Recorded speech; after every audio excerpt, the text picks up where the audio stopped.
Looks like we are. Hello. Hi. Welcome. Looks like we're just about ready to get started. For all of you joining me, hi. Thank you. Thank you for confirming. Yes, come on in. Drop something shiny in the chat for me. Drop some emojis.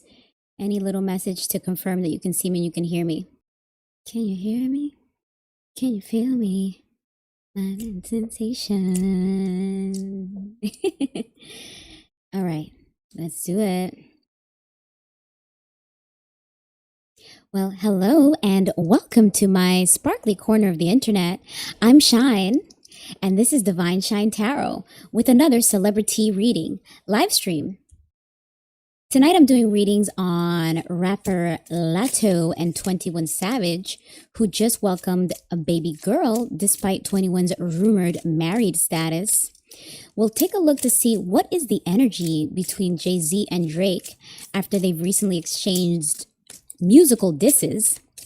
Heavily requested reading on Priyanka Chopra and Nick Jonas. And pop star Dua Lipa just got married. So we'll see what the cards say about the energy between her and her now husband, Callum Turner. These are probably not things I'll do a reading on, but I just wanted to mention and chat with you all that are here with me early. I hope Taylor Swift's not really getting married in Madison Square Garden. That's kind of feels like a very cold and not the best place to get married. I mean, I guess because she's such a big celebrity, she's thinking about the space and the privacy, but I just always envisioned her being somewhere closer to nature, some kind of farmland or something outdoorsy.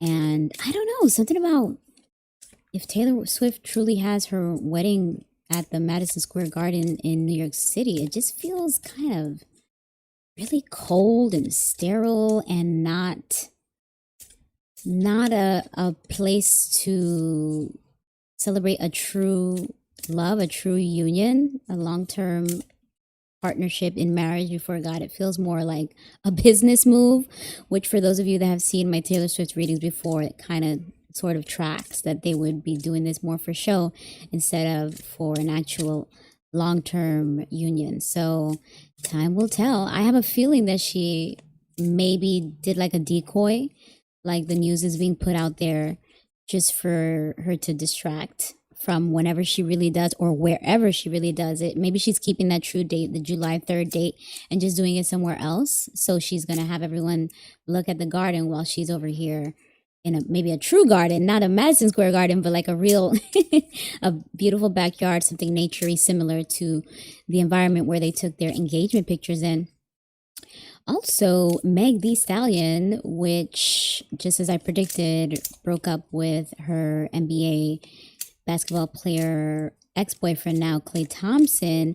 She's now recently released a new song saying that all that wifey-ish is dead. So for those of the baddies, or what do you call them, the hotties, that are getting their summer started like Megan, it seems like she's going to be releasing an anthem for you all.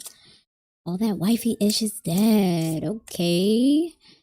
Speaking of wifey, Amerie, a R&B singer from back in the early 2000s, she is divorcing her husband slash manager or ex-manager, which I never got good vibes from that partnership. I loved Amerie's first albums that came out. When I heard that she was married and then she seemingly disappeared from the entertainment industry, I had a feeling that something was not clean in the milk, as they say. I had a feeling that something was off between him and her and that relationship power dynamic, like a power imbalance. It's not good to most relationships can't survive doing both a personal as well as a business relationship. So all these years later, and I believe they have one or maybe even two children, they are now calling it quits, and the husband manager or soon to be ex-husband seems to be looking to get some money out of Amerie. So maybe that's why she's been popping up and doing these highly scrutinized live performances of her old music, which I think she's sounding better now from what I recently saw, but I remember she did a Tiny Desk a few months ago or maybe last year, and it was panned online with a lot of TikTokers taking the clips and making fun. So let's see what is to come out of that, if anything, since she seems to be pretty low profile at this time, trying to rebuild her presence in the entertainment industry, I guess, rebuild her brand and her presence. Cassie moved out of the country. Cassie is the ex-girlfriend of P. Diddy, Puff Daddy, Sean Combs, who had the big Diddy trial last summer, right around this time, actually. And she is the one that originally brought charges or accusations. I don't know what you call it, an allegation. She filed something, and then the next day, Diddy settled it, sent her a lump sum of money, but then she later had to give testimony in the federal trial that was held last summer. So after that, the escort Clayton something, I did a reading on him. So those of you that would like to see what I got, make sure that you check that Diddy Doc special live stream that I did a reading on what would be the outcome between the lawsuit that Clayton, the former escort, is bringing against Cassie. And now all these months later, we have this recent update and development that Cassie actually filed an update in that case that Clayton, the former escort, is bringing against her, saying that she no longer lives in the country. So that is partially surprising because it seems like she had already given up so much to unfortunately disclose whatever abuse or allegations that she's gone through, and have to do so in such a public trial and have all that scrutiny.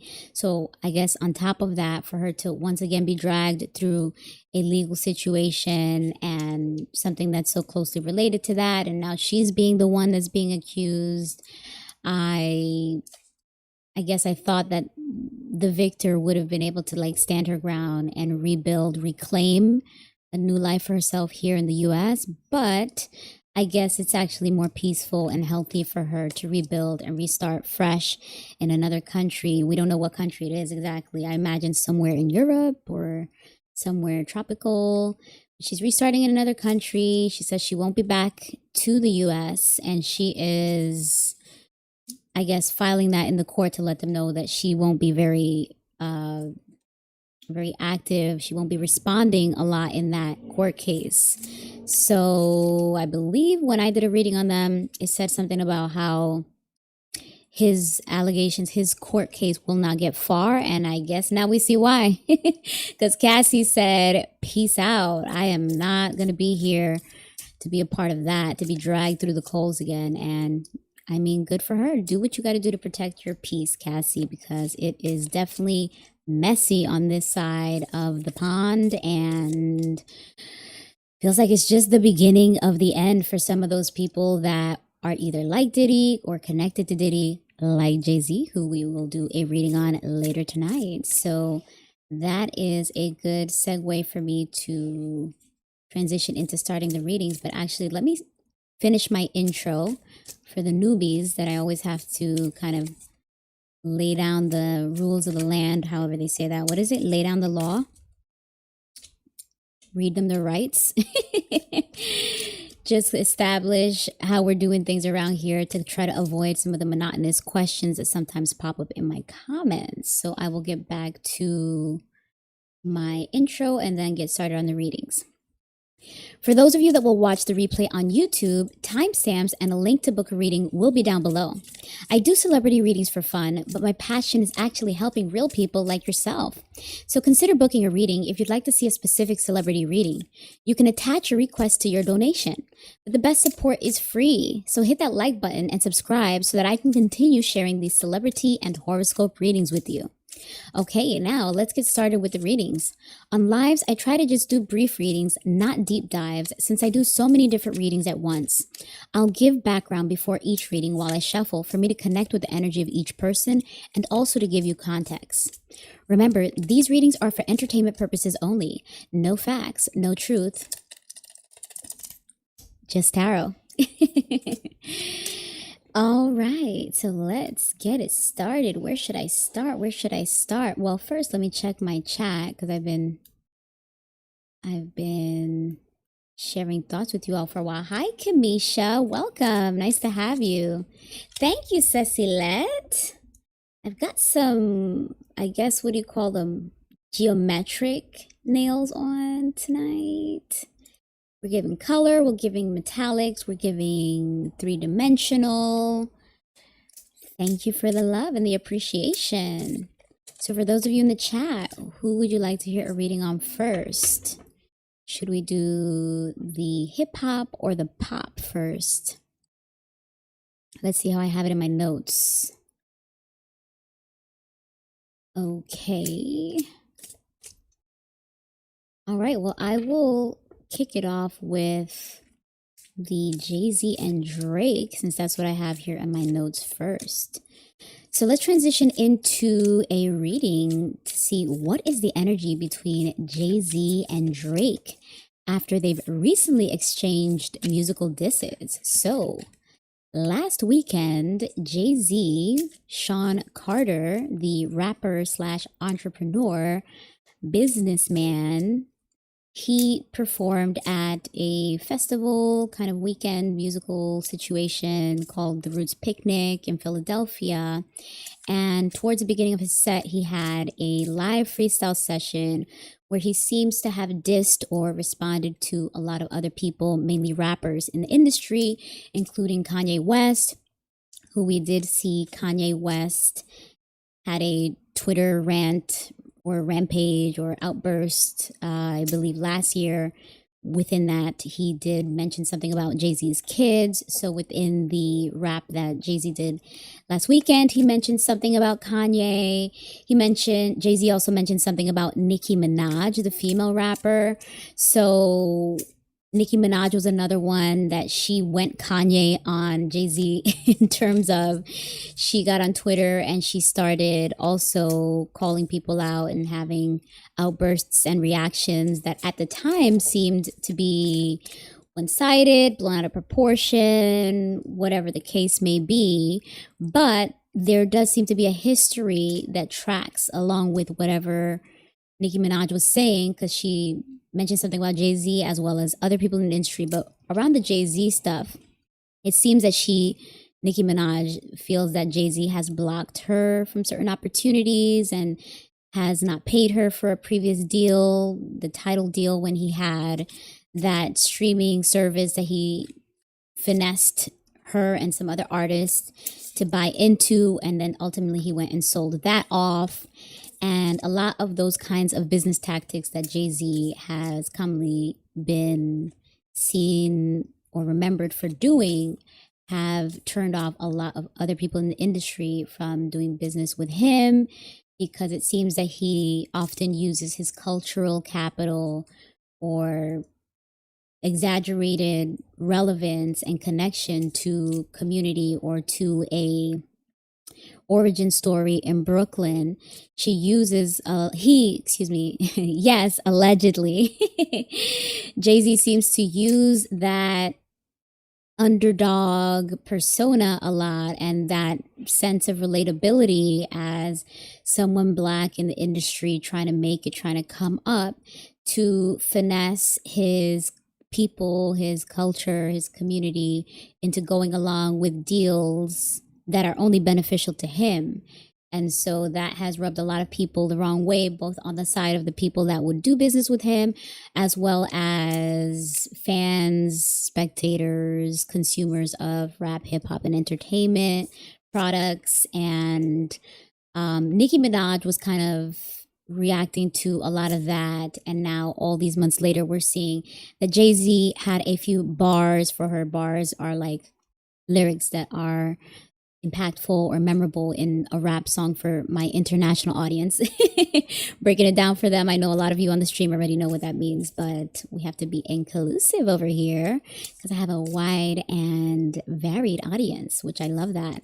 But JayZ had some bars for Nicki, basically saying something about, I believe he said, she's on that stuff again, alluding to that long-standing rumor that Nicki Minaj may be using substances such as the DRUGS's, something along that line. And then he stuttered when speaking about her kids, because I believe Nicki Minaj as well as Kanye, they both had commentary on their Twitter rampages about Jay-Z and Beyonce's kids. So I guess in this freestyle where he's giving everyone a few bars, that's what he had to say about Nicki Minaj. And then the triggering bars were towards Drake. And when I say triggering, I more so mean that people took it to show that Jay-Z was triggered by Drake, because in Drake's recent release, the Iceman album, and actually it's a trilogy because he released 2 other albums, which, by the way, for those of you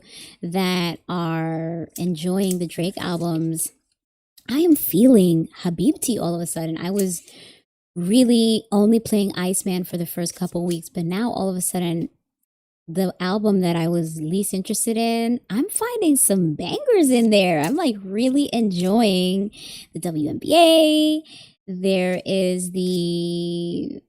There's another song, what's it called? I can't let everybody. What if I was broken? I have no one else to spend on you. That has a cool melody. The one that he did the videos for, the Gen 5, the Slap in the City. Like, I'm kind of in that vibe now, which is so interesting. Drake's music has a great way of creeping up on you and having a lot of longevity. So interesting that just when I was kind of running down one album, I can now have a fresh experience with something new. Anyway, bringing it back to the point. So Jay-Z seemingly was triggered by whatever Drake said in his Iceman album. There are several tracks in Drake's recently released Iceman album that many seem to feel were subliminals towards Jay-Z. So if I check my notes here, I believe on the very popular Janice STFU song, Drake says, "We know how you old heads are rocking already. The jig is up." And Jay-Z also goes by the hip hop stage name Jigga. So the jig is up was supposed to be a play on that stage name. And we know how you old heads are rocking already. The Rock, which was the symbol that Jay-Z used to throw up on the stages because he had the Rockefeller Records and the Rockefeller clothing, and now he has the Rock Nation. So this whole rock idea, we know how you old heads are rocking already, and the dig being old heads, like you're outdated, you're not relevant, you're not current, the jig is up, your time is done, your season is past. And I guess that, along with some of the other bars that Drake had, was enough to activate Jay-Z into finally responding, because Jay-Z and his wife Beyonce, super famous singer, dancer wife Beyonce, were seemingly keeping quiet all these years, not responding to a lot of what was being put out there on the internet, as well as by other people in the industry like Nicki Minaj, like Kanye. They kept a very silent, how would you call that, PR strategy of, like, I guess trying to play that they are above the noise and just ignoring things. But actually, sorry, I have notes here as well for some additional things that Drake said in his raps, because it's kind of aligned with some other controversies that Jay-Z is in. So on the Too Hard for the Radio, no, actually, let me start here. On the Whisper My Name song, Drake said, "I'll take 500, not the dinner. I never could learn ish from none of y'all." Basically, there was maybe a viral hypothetical that circulated several years ago for some reason, around that time, that Jay-Z was regularly hosting his annual Rock Nation brunch events.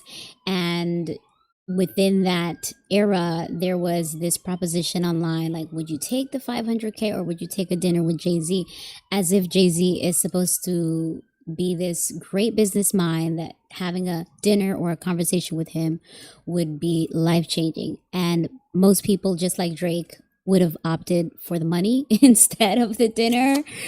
But I guess they wouldn't say that out loud until now. So Drake led the charge with that, which is kind of repeating this idea that JayZ is not current. JayZ does not have the same power and relevance that he once had, which is exactly similar to what Drake was saying in the previous song, Janice STFU. Then in Too Hard for the Radio, Drake says, y'all was really island hopping back then. Now y'all names got redacted. So this is in reference to the controversy surrounding JayZ's name being found in the Epstein files this year. It was released. Sorry, it's so noisy where I'm at. It's super distracting. That's why you guys often see me repeating a lot of the things that I say so that I have a clean audio later on when I chop up these reading clips. I'll repeat that last part. So that line from Drake's song Too Hard for the Radio, where he says, y'all was really island hopping back then. Now y'all names got redacted. That's in reference to the controversy surrounding JayZ's name being found in the Epstein files that were released earlier this year. And a lot of the social commentary and reaction to JayZ's recent freestyle is he has time to clear up the lace front accusations and to get on stage to poke at some of these other people, but he has no time to clear up the Epstein stuff and the other shady allegations and court cases that popped up in recent history. And he also is not clearing up the speculation or the sorry, let me just make sure I'm not slipping out here. And he also hasn't cleared up the, oh, I have notes here for that too. Okay. Let me just read what I have. So part of the criticism is that after years of moving in silence, JayZ was suddenly inspired to finally say something, coming off the momentum and popularity of the Drake songs that throw a little shade at him, whilst having no words or response for all the serious allegations and speculation about him meeting, working with, or socializing with artists like Foxy Brown, Aaliyah, Rihanna, and even his current wife Beyonce while they were all teenagers and he was at least 8 to 10 years older than them, while also aligning himself with people that have legally and publicly been charged or convicted of abusing minors or women, like R. Kelly, like Russell Simmons, like Harvey Weinstein, and Diddy. People also wonder, all this energy to clear up the lace front wig rumors, but no energy to clear up if that guy, Rymir, I forget his last name, that was trying to get a court case about the paternity of JayZ possibly being his father. JayZ hasn't cleared that up. He hasn't taken a DNA test to put that to rest, and Rymir seems to still be pursuing that. For those of you that saw the reading that I did on that, the first card that came out was a strong yes card, the Ace of Swords, indicating truth, but ultimately the last card, I believe, indicated injustice. So while all these allegations, rumors, controversies, and speculations are hello, Baba Bees, welcome. Come on in. Nice to have you.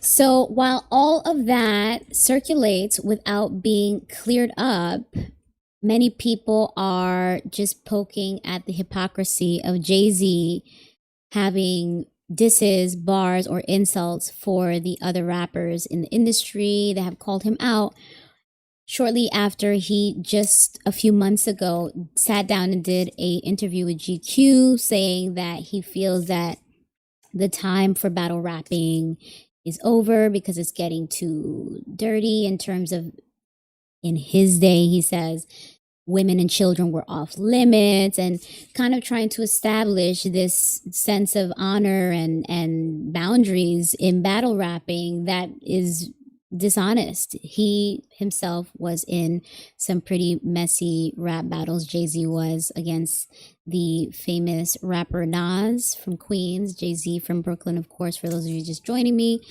And many people are calling out the hypocrisy about his stance in battle rapping back then, as well as now him seemingly engaging in some sort of diss exchange battle rapping, a one-sided fashion now, because oh my god, the sirens. This is pretty frustrating. Sorry guys. That's actually why I tend to stream later, because it's a little less noisy, but I really wanted to get to you guys early today and switch it up to interact with you all, especially since I'm doing some readings that a lot of you have requested over and over and over again. So I'm finally getting to it and giving you all a chance to join me while I pull these cards live. But all right, the sirens have passed. Let me see if I remember what I was saying. Something about JayZ's hypocrisy, people calling it out, people noticing. Oh, right. I was saying this freestyle. Okay, how do I phrase that? This freestyle that JayZ recently did seems to be received as him engaging in a form of one-sided battle rapping, because a lot of the people that he responded to or gave bars to are not responding to him. So it is reinforcing that idea that we heard and saw in the lyrics, the recent Drake lyrics that I just went through, that many of his own peers in the music industry don't even feel that JayZ is relevant enough to respond to kind of benefit from having a back and forth with him. So with all that background, for those of you who have recently been on my channel, you know that I've done readings between JayZ and 50 Cent. We also saw what was the energy between JayZ and Nas, what was the energy between JayZ, Kanye West, and what was the history between JayZ and Foxy Brown. You all will be able to find all of those linked. Either I'll put it on the screen or you'll search for it on my YT channel.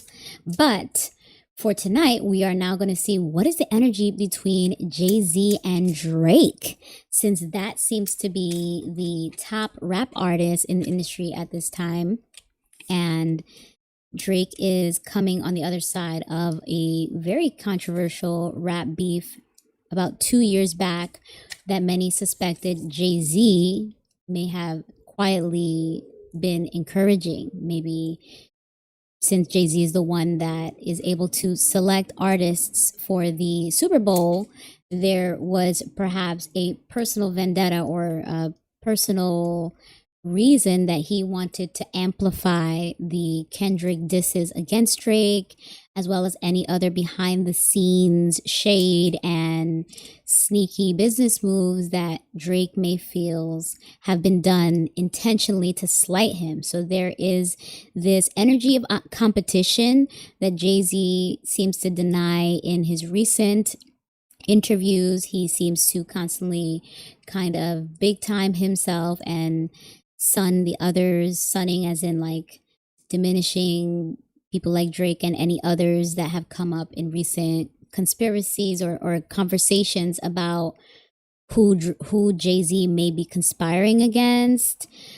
But the energy does not align with what JayZ is saying. So let's pull some cards to see what is the energy between JayZ and Big Drizzy Drake, the Iceman. Before even looking at the cards, I can tell you definitely competitive. We saw a lot of cards indicating competition between JayZ and some of those other rappers I mentioned, like Kanye West, like 50 Cent, like Nasir Jones. So let's see, what is the energy between... Oh, wait a second. Let me check in with my chat first. Baba B said, I have a feeling JayZ is losing money and gigs because of the allegations surrounding him. He's also doing all this battle as a distraction. Exactly. I agree with that as well, which it's just our observations and our opinion. These are no facts, no truth, just tarot and vibes from people with eyes. We see it, right, Bapapis? I've seen that in my previous readings as well, the ones that I've done recently with JayZ and his wife Beyonce. That seems to be a reoccurring theme, keeping up appearances, creating distractions.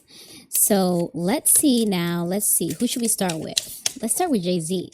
Spirit, what is the energy between JayZ and Drake? How does JayZ feel about Drake? Let's start with that. How does JayZ, actually, let me do a riffle shuffle here. Let me do one of these. Hello, Kenya. Thank you for following. I appreciate you. Let me check my other chat too. All right. Looks like we're good.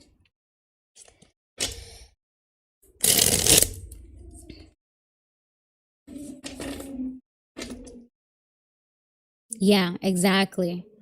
Distractions from all of the other exposés that might come to the surface and challenge or threaten their money, their fame, their success, all of those materialistic things, superficial things that mean a lot to them, their brands, all that they've built. That tower moment I saw in the last reading that I did for them seems to be inevitable. So let's see now, what is the energy between JayZ and Drake, Spirit? Let's get a few cards out to see, how does JayZ feel about Drake? Whoa, too many popped out, but I guess I will, yeah, let me keep shuffling because this is too many. Okay. Gosh. All right.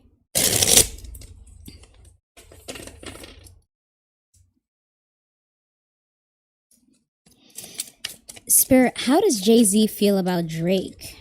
Oh, this flew out. Ace of Wands upright. This indicates opportunity. This is about energy, passion, enthusiasm, motivation, maybe even growth. So it seems like JayZ looks at engagement with Drake as an opportunity for him to get lit, for him to get eyeballs, for him to get in these conversations of being the best, reminding people that he's the best. So he knows that JayZ has that fire. He has this juice right now. He has the sauce, as they say. And JayZ seems to see that that is a great opportunity for him to distract, as me and someone in the chat were suspecting is part of the Beyonce, JayZ, Cardinals family PR strategy, as well as to elevate himself with this Ace of Wands card. Oh, interesting. This is one of the cards that popped out when I was shuffling before, and I dismissed it thinking that it was too many cards at once, but here we have it again, the 10 of Cups in reverse. This is about emotional conflict. This is usually having to do with someone's family, someone's childhood. This is some sort of extreme emotional disharmony and instability in someone's foundation, usually the family foundation. But this could be indicating that that's why there is such a desire to distract and to get lit, to get elevated, or a lot of attention and fame, or how do you call that when you have, I've of course said the juice, the sauce, all those fun street terms, but I'm trying to see the actual word I mean is somewhat like getting notoriety in order to distract, just getting hot off of someone else to distract from whatever's happening in someone's personal life, family life, instability in the home life, some sort of impending emotional disaster and disharmony that may be revealed. Alternatively, we can also say 10 of Cups, lack of emotional fulfillment with how JayZ feels he is currently positioned in the industry, because that is also something that he belonged to for many years or decades at this point, as if it was a family. You can think of an industry or a network as a family, a unit, a group, an institution that one belonged to, that one held some sort of emotional ties or even egotistical ties to. And now there's so much dissatisfaction there that that is what's fueling this strong desire to get lit off of someone else or sees opportunities to rise and elevate again. Then we have this 10 of Wands in reverse. Yikes. I think this is another repeat card that I've seen in my previous readings on JayZ, where this 10 of Wands in reverse indicates heavy burdens that have gotten so intense that one no longer can sustain.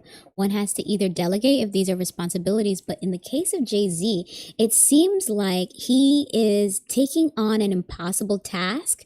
The impossible task, we would assume, is to try to rebrand himself, to clean up his image, to silence the very serious allegations around underage minors and whatever other shady business dealings have been rumored about online heavily in recent years. And it seems like this is basically saying that the dam will break. He cannot stop whatever overwhelming release of information or expose or whatever it is that JayZ is trying to put a stop to. It seems like he will not be able to with this 10 of Wands. It is going to be something that is out of his control. It is more than he can manage. It's going to, how do you call it, snowball. Oh my goodness. The Tower card again. As I said while I was introducing the background to this reading, this Tower card came up in my previous reading on Beyonce and JayZ, indicating their tower will crumble. This is some unexpected disaster. So despite JayZ's efforts to try to persevere, preserve, and outdo or outsmart whatever challenges or attacks sorry, it's so noisy. Let me pause. Okay, yeah, whatever challenges, obstacles, attacks, or battles that he is facing that has to do with some release of information or some destructive change in his current standing in all of his businesses and in society, whatever that is, he cannot stop it. It will be released. The tower will crumble unexpectedly despite whatever efforts he feels he's putting forth to salvage and preserve and persevere. So in relation to Drake, it seems like just as many have suspected, allegedly, by the way, no facts, no truth, just tarot, but it seems like just as many have suspected engaging in an exchange with the hottest rapper right now, Drake, or the hottest female rapper, Nicki Minaj, which some would argue that because we haven't heard from her in a while and the reputation has taken a few, what do you call it? A few dents, a few blows for Nicki, but she is still very beloved.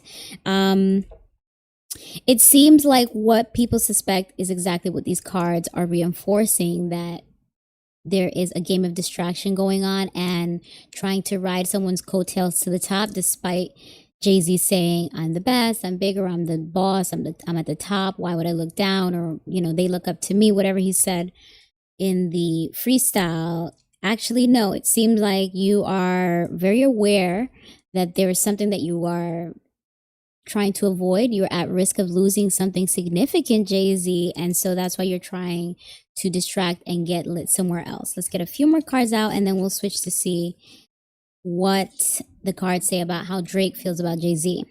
So now we see the 7 of Pentacles, and this is about someone's long-term goal or vision not exactly being able to pan out because there was some miscalculation in the time, the effort, or the resources that they were using to pour into this. It will not bear fruit. It will not be bountiful. So JayZ will not get the outcomes that he wanted or expected. There's a need to recalculate. There's a need to adjust the plan. And it seems like even if he does, the outcome is inevitable to not favor him. Something will crumble. His businesses, his image, his family, something is going to come to an end for him against his will, against what he would prefer. And it's going to be very destructive for him. Okay, look at that. Ace of Pentacles, though. There's a financial opportunity. So we're seeing 2 ace cards in this reading thus far, indicating this sense of opportunity. So Jay-Z is just thinking, let me just squeeze out as many coins as possible from this distraction, from this engagement with Drake and any other lit rappers that I can kind of get used to help me get in the algorithm, to just get the bag, get the coins, get this financial opportunity to help counterbalance whatever financial losses, whatever destruction I may be facing. He's trying to pad his pockets before he has to perhaps flee the country, allegedly, perhaps, you know, who knows how far he'll take it. People in similar situations could go as far as getting plastic surgery and changing their whole appearance and going to live in another country. I know that in past readings I've done for Jay-Z and Beyonce, we kept getting the Four of Wands in reverse, indicating someone moving, and we kept getting cards indicating an international move, an international change.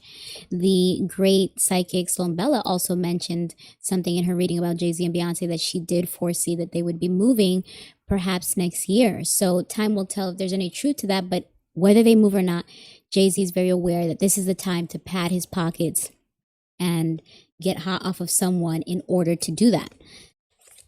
In this case, that someone being Drake and Nicki and Jay and whoever else he responded to. So then we have the Empress card in reverse. This is about someone that's experiencing creative blocks. So maybe Jay-Z might indeed try to release some new music, or like a special, I don't know what they call it, like a mixtape, like a few songs, not a full album, something to go with the performances that he's scheduled to do later this summer, or actually just next month in July.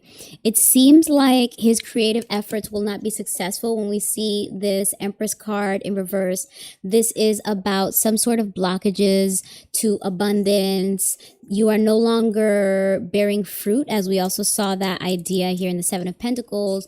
You instead are dealing with some sort of self-confidence issues, some bruise to one's ego, you could even think, or in general, just blockages to one's success, creative success. But we also see themes here of blockages to one's financial success as well. Okay, Queen of Cups. This feels like it's Beyonce. This is someone who is very compassionate, someone who's very motherly. And since it does come after this Empress card in reverse, it feels like this is saying that Beyonce is a priority in Jay-Z's moves at this time, and the way that he's thinking about how to approach these confrontations with rappers like Drake and whoever else. He's still being mindful to not be too intense so that it may not damage whatever he already has going on with his wife Beyonce and their brand, their image, their household. But also, I must mention, in the last reading that I did on Jay-Z and Beyonce, we also got this Empress card in reverse. After, I think it was like the Wheel of Fortune in reverse or something. I forget what it was. But I remember when I was looking at that clip again later, I said, oh my God, there's rumors about Jay-Z allegedly at one point having a mistress that may have been carrying a child for him before Beyonce announced her first pregnancy. And of course, the most extreme parts of the internet feel that Jay-Z may have had something to do with her unaliving, because she was a very young, I think she was in her 20s or 30s, a very young, perhaps aspirational entertainment figure, something in the background, not like a singer or dancer, but something like PR or something. And shortly after, it was rumored that she was sort of kind of messing around with Jay-Z. All of a sudden, she comes up unalived due to some odd health issue. I think they said like a brain aneurysm or something. But the conspiracy theorists believe that actually Jay-Z may have had something to do with unaliving her if she was pregnant, which some other reporters have shared that, well, not some others. There was one reporter that at the time was trying to get this lady, I believe her name was Kathy White, the one that passed away. Some reporter was trying to get Kathy White to come out and share the truth about her relationship with Jay-Z, if there was any truth to that. Again, these are just allegations, speculations, conspiracies. There's no facts, no truth, just tarot and talk. the internet street's been talking for a while. So I'm just regurgitating some of those points to see how we got to these cards that I'm trying to explain. So this card came up in my previous reading on JayZ and Beyonce, and when I saw the order, which I'm forgetting right now what the order was, but it kind of seemed like it was saying that something about a potential other pregnancy, or like imagine that this woman who is the goddess of fertility and divine feminine energy or whatever, usually this card indicates that someone may be pregnant or at some point could have been pregnant. So in reverse, if we take those literal visual meanings, this could mean that someone either lost a baby, someone miscarried, or we can think of this idea of someone that was pregnant being unalived, which would actually very much represent that existing rumor or conspiracy that's already out there. That's what I saw it after. So in the previous reading, I saw this after the Death card, or the 10 of Swords, which was like, oh, could possibly literally mean death, and this card came out after. And so that's why I made that connection in the post. And so to see this coming out again, and then this card afterwards seemingly indicating Beyonce the wife for JayZ, it's like, uh-oh, what you trying to say, Spirit? What are you trying to say, cards? I think we kind of see that it's reinforcing one of these ideas that have been floating out there. And I wonder if maybe that is what is behind the Tower moment, that something around that could be revealed, or if this is about the paternity of another potential child that JayZ may have out there, allegedly. The Rymir, I forget his last name, I think it's Satterthwaite, that young male, he's actually in his 20s or 30s now, that has been bringing these charges, or has tried to bring charges against JayZ to try to get the court to force him to take a DNA test. It seems like something about a paternity, a child, a former mistress that may have been pregnant and unalived. That might have something to do with this Tower moment, that something would be revealed around that. But ultimately, the Tower moment for them, we could imagine, would be something to do with financial loss. So I think we'll leave it there in terms of how JayZ feels about Drake. It seems to be more so saying that Drake is like a piece to the puzzle. He's a part of the play. JayZ's trying to make a play for distraction, and it's not so much about competing with Drake, which is actually surprising to me, because I thought we would see a lot more cards indicating competition, but it's not so much about competing with him, more so using him for distraction and for an elevation, of getting a boost of relevancy. It's about business. It's about, oh, Beyonce's not going to like that. This is about the queen is maybe argumentative, maybe conflictive, maybe she is cold-hearted, maybe she's bitter. But this could indicate that, let me see what that other card was that I saw. Yeah, lack of balance, lack of patience. Ooh, I guess I'll take all of these. I didn't expect this. Oh, wow. How did I miss that? Yeah. Oh, wow. Okay, so I guess I'll stop it here. Okay, careful what you wish for, because you just might get it.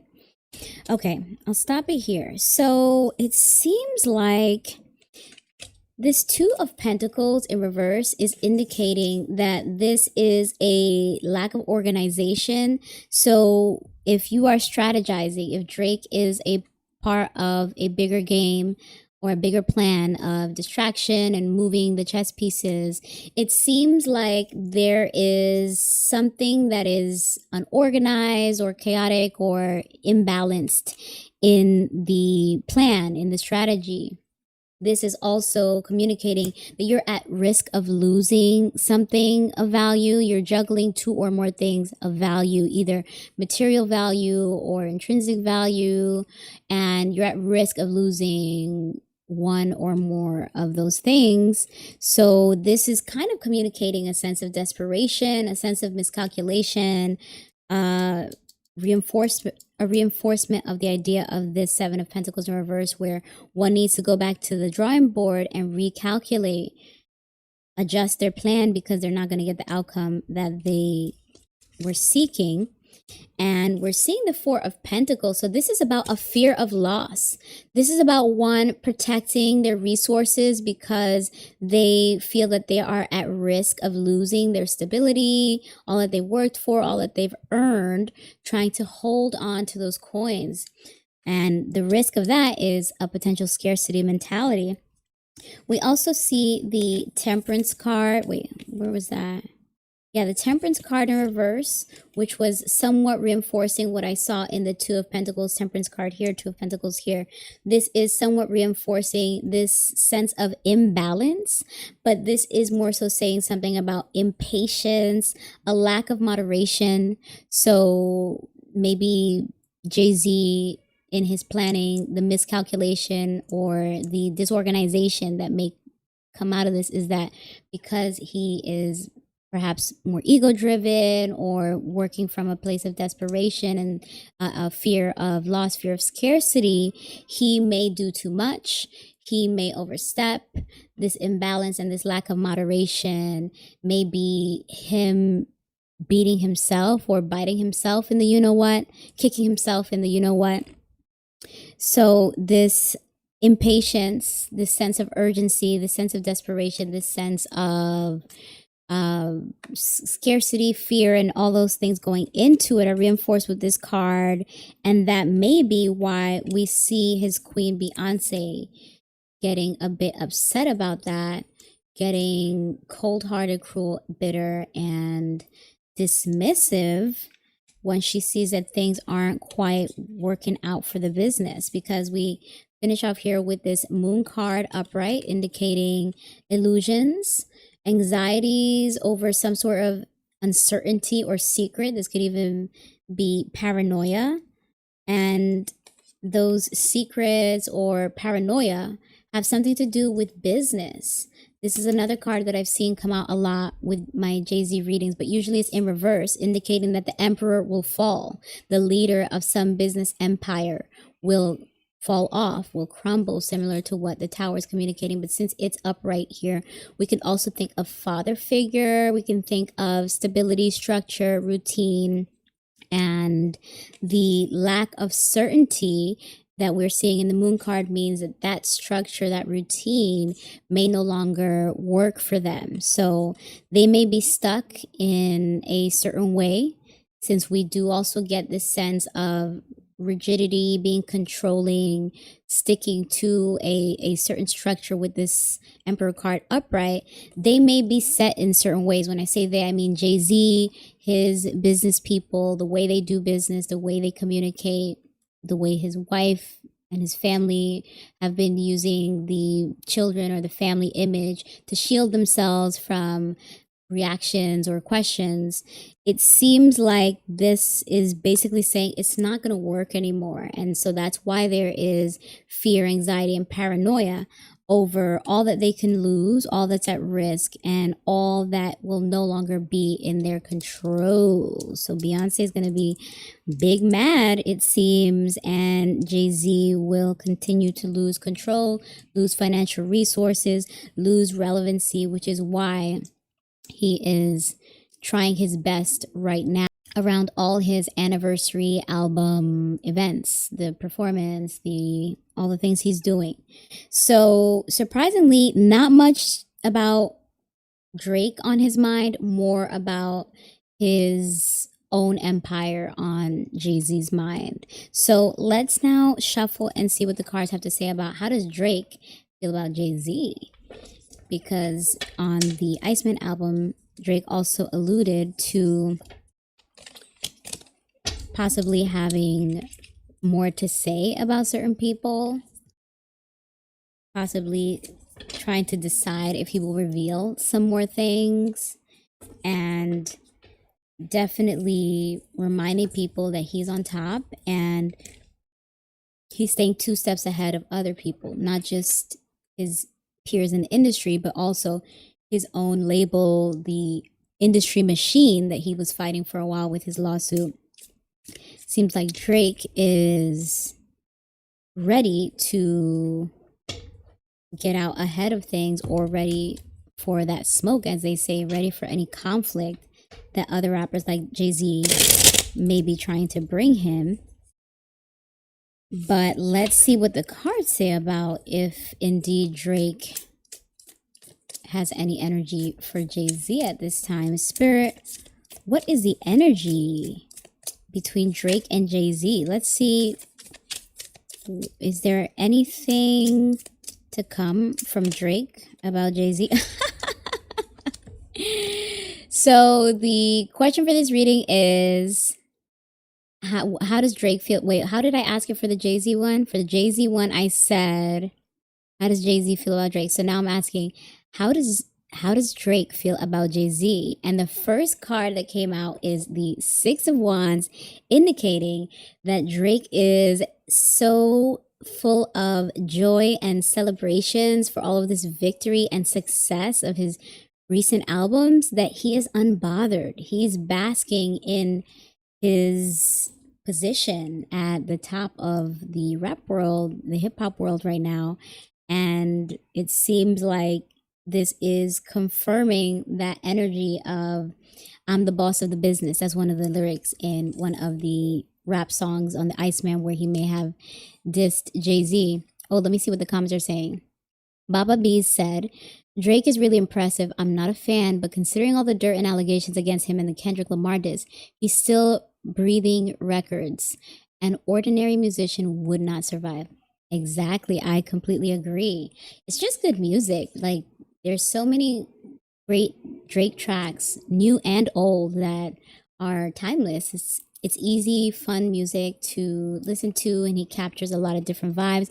And at the same time, he's able to deliver on the requirements or the preferences of the more critical part of his audience, where he's able to give really good writing, as they say, bars, really smart and clever lines. And so he is really good at shutting up his haters. It seems like Drake is very resilient. He's very smart. He's very talented, very creative, and he's winning right now based off of that Six of Wands. Oh, wait a second now. Three of Cups in reverse.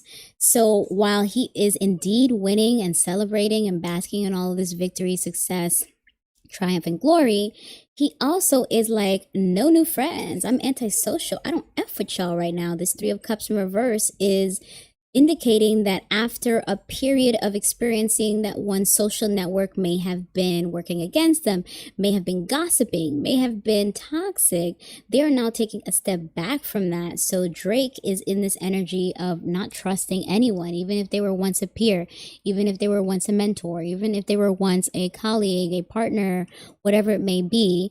Drake is not necessarily on an island by himself, but very hesitant to reconnect with people. He is no new friends, antisocial at this time with that Three of Cups in reverse. I don't trust y'all anymore. You guys tried to kick my back in a couple years ago when you thought that Drake is dead, Drake is not going to sell or whatever. And so now that he's on top, he's not going to forget easily. He's going to remember all of his ops, his, what's the ops stand for?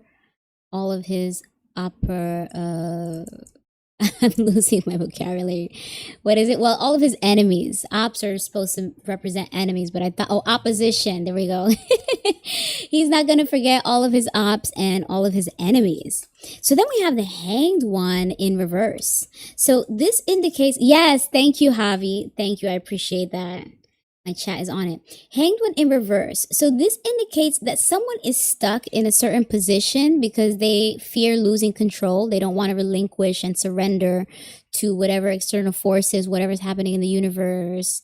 They don't want to make the sacrifice. So they may be stuck due to a fear of change or a fear of losing control. So it seems like this is saying, similar to what we just saw in the JayZ reading, where JayZ didn't have Drake on his mind per se. It's just a piece in the puzzle. This is saying that Drake definitely doesn't have JayZ on his mind. If anything, Drake is playing defense at this time, being very protective and guarded of himself, of his success, of whatever power and control he currently has in the industry.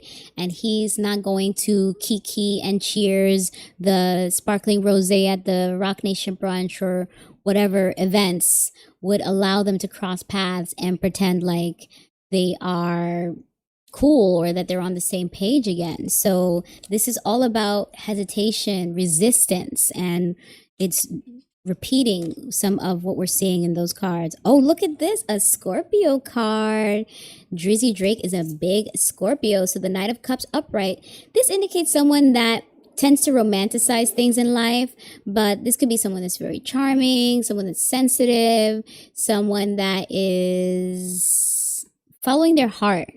So this could be saying that Drake is just going to do what he loves, be it music, be it if he ever decides to go back to acting, be it if he decides to retire and go live a family life, whatever it is that he loves, that he wants to continue to do, whatever his goals are, this card is indicating that he will follow his heart and continue beating to the beat of his own drum, following his own path, despite whatever obstacles, whatever haters, whatever people have tried to stop him and create roadblocks. So Drake is very much about just his energy, his success, not really thinking about these OGs, these old heads, like the jig is up. So then we have, Page of Pentacles in reverse. So this could mean a few different things. This is about someone that could be blocked. There could also be greediness, irresponsible spending. This could also be someone that's inactive, like not putting in the work for something that they want, for some goal. But I would more so feel like this card resonates on a visual level, like some sort of temporary financial loss, like not a huge financial loss, like something small, like you may lose a little battle, but you can still go on to win the war with this Page of Pentacles. So I wonder what that financial dent may be for Drizzy Drake with this Page of Pentacles reversed. Maybe this is saying that that is part of his goal. Since it's coming after the Knight of Cups, Drizzy may actually intend to try to impact JayZ's ability to earn.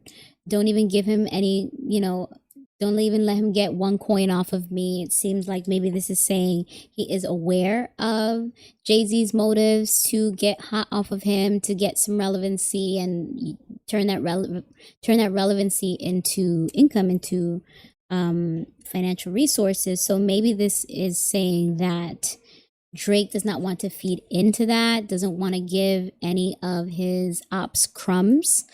Let's see if this can follow, if this can clear it up. So the Second of Wands, the Second of Wands.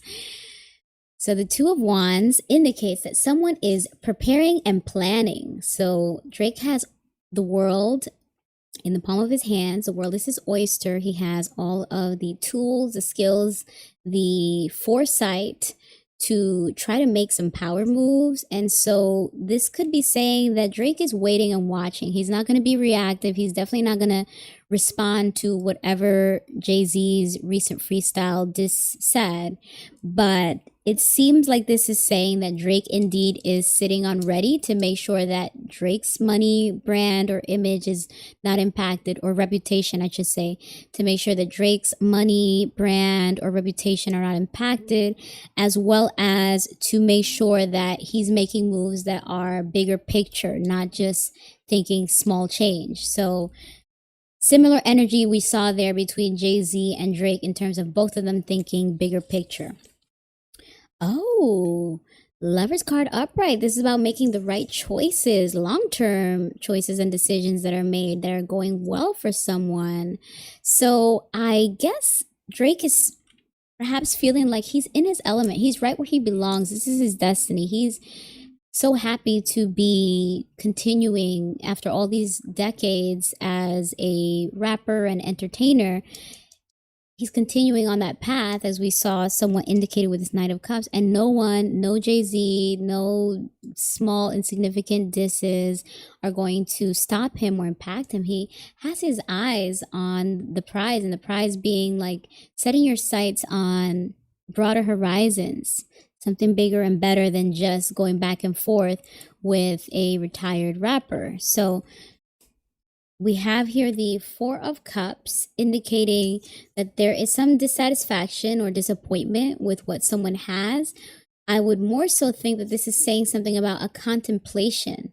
Like you don't know if you want to engage in something. So Drake, while he may be sitting on ready, waiting and watching, he's content with where he currently is. He feels that he is right where he's supposed to be, especially considering how much success his recent projects have gained him. But the Four of Cups is perhaps a part of the thought process. Should I do some power moves on JayZ behind the scenes, or should I react in public and say something shady and slick on a track or in a performance similar to how JayZ did? So I guess this is just about Drake being pensive and not being quick to react. He's more so thinking before he acts. Oh, interesting. Okay, let me just get a couple more here. Oh, interesting, because I did mention that card, and that's a duplicate from what we saw for JayZ. Oh, wow.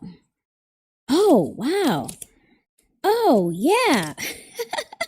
Okay, that's why I sometimes have to stop myself. Otherwise, I can keep going because the cards start painting such a clear picture that it's like I have to include them all. I wonder if any of these are relevant. No, I'll stop here. Okay, so let's see, what order do these come in? Okay. Oh, I think this came out giving up. Okay, so we have here the Page of Swords. Oh, Baba B said it must feel good bumping off Michael Jackson from #1, and it's so smart because what's his name? Excuse me, Drake. I don't know why I just drew a blank. It's so smart because Drake had the Michael Jackson glove in his art for the Iceman cover and some other images that circulated in promotion of that. And it's as if he knew in advance that he was indeed going to beat that Michael Jackson record and be in the same conversation as the Michael Jackson records at a time that there's so much buzz and resurgence of Michael Jackson because of the very successful Michael biopic that his nephew Jafar starred in. So the timing, the alignment is really great for Drake. And I am a lover of both Michael Jackson and Drake's music. So I think that would be considered a friendly competition and also a nod to how special Michael Jackson was in terms of Drake using that very memorable, symbolic, shiny diamond glove. So awesome to see all that winning for Drake. But getting back to these cards. So we have the Page of Swords upright. So this indicates that someone may want to speak out. And that's what we were seeing here on this Four of Cups. It's like a hesitation, contemplation. Should I, shouldn't I?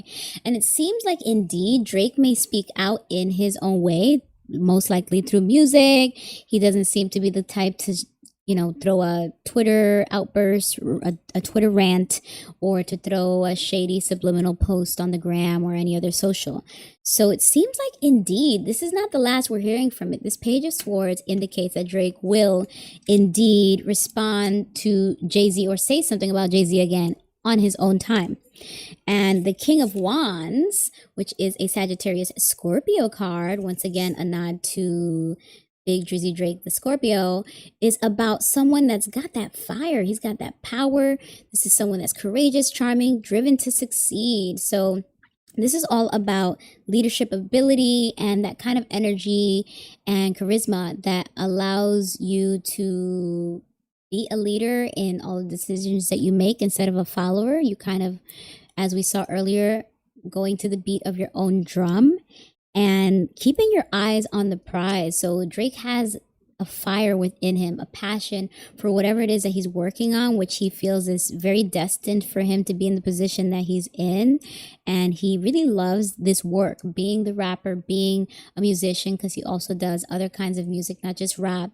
And I'm very curious to see if one day he might return to acting, because it seems like he was good at that too. I didn't watch the Degrassi series, but that is a series that was based in Canada that many people came to know him from before he transitioned into rap and music in general. So it seems like Drake is not sleeping, because we see the body language of this king. He's leaning forward, he's alert, he's sitting on ready, reinforcing what we were seeing on that Two of Wands. And then we have this Three of Wands in reverse. This is about having blockages to growth or expansion. So any sort of international goals that one had, such as international commerce, it seems like there are delays or blockages to that. I would more so think this means that the conflict between JayZ and Drake, it's not going to go too far. It's not going to grow into this big thing. It's going to stay small.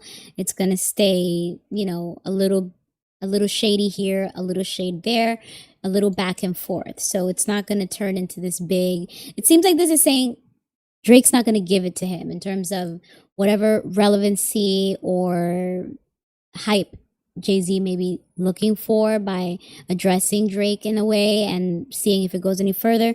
This is saying that Drake is not going to give it to him. He's not going to put more gas on whatever little fire. Although he is the king of fire from this King of Wands, he is more so thinking bigger picture, keeping his eye on the what do you call it? The high level view of things.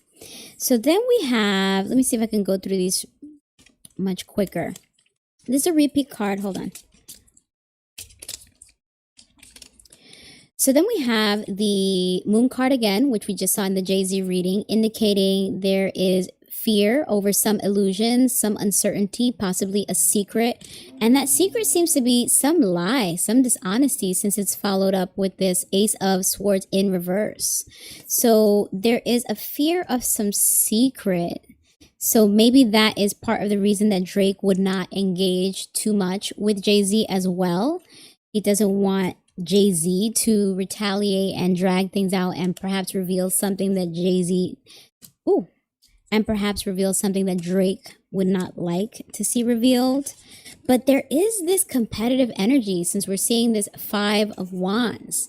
So they may still whack each other on the low, like behind the scenes. While we might still hear a few lyrics here and there, behind the scenes, there will be power plays made between these two. And it seems like Drake is going to be certainly masterminding from his side in terms of being on the offensive, since we did see JayZ in a recent interview saying that he's done playing defense, he's now on offense, and so now here he goes popping out with this freestyle. So it seems like Drake will be playing that same game of like, let me do some power plays, let me do something to provoke and see how you react, and throw stones and hide my hand so that other people don't see that it was me that did this, playing your game, beating you at your game. I imagine that's what Drake must be thinking or saying in his mind about JayZ. Let me beat him at his own game. So competition and conflict. And we finish here with the Seven of Wands in reverse, indicating a desire to give up when one is facing so many attacks that it becomes overwhelming, that one feels that it's not worth the fight.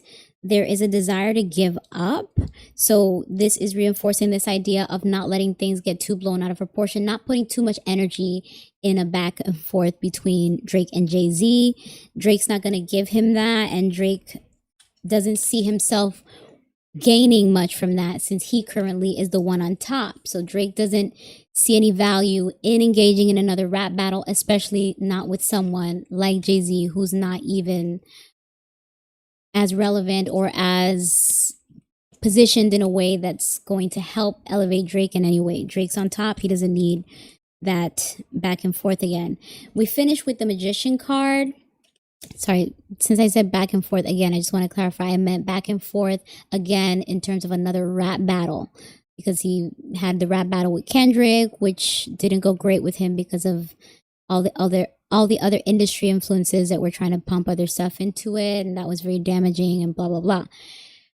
But I don't think Drake and JayZ ever had a back and forth in the past, so I just wanted to clarify that.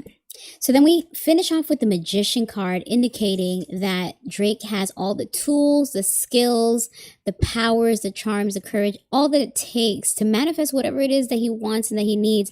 And I think this is a repeat card that we saw earlier on indicating that indeed Drake can do what he wants. He's positioned right where he is meant to be, in this very successful position in the industry.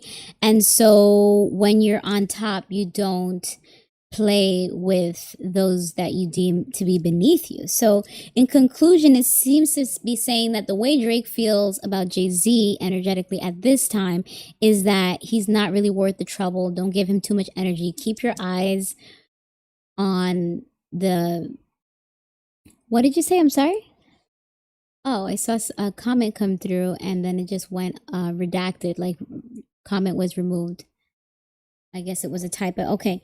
But yes, as I was saying, in conclusion, Drake is keeping his focus on pouring into himself and enjoying all of his success, as well as continuing to build on that, following his heart and building out whatever career he wants for himself, not letting people like Jay-Z stop him. But at the same time, he is going to spar a little bit with this page of Swords card. He might give a few more subliminals, a few more bars, and play with him behind the scenes in a way that may annoy or affect Jay-Z. Hold on, let me make sure I'm centered.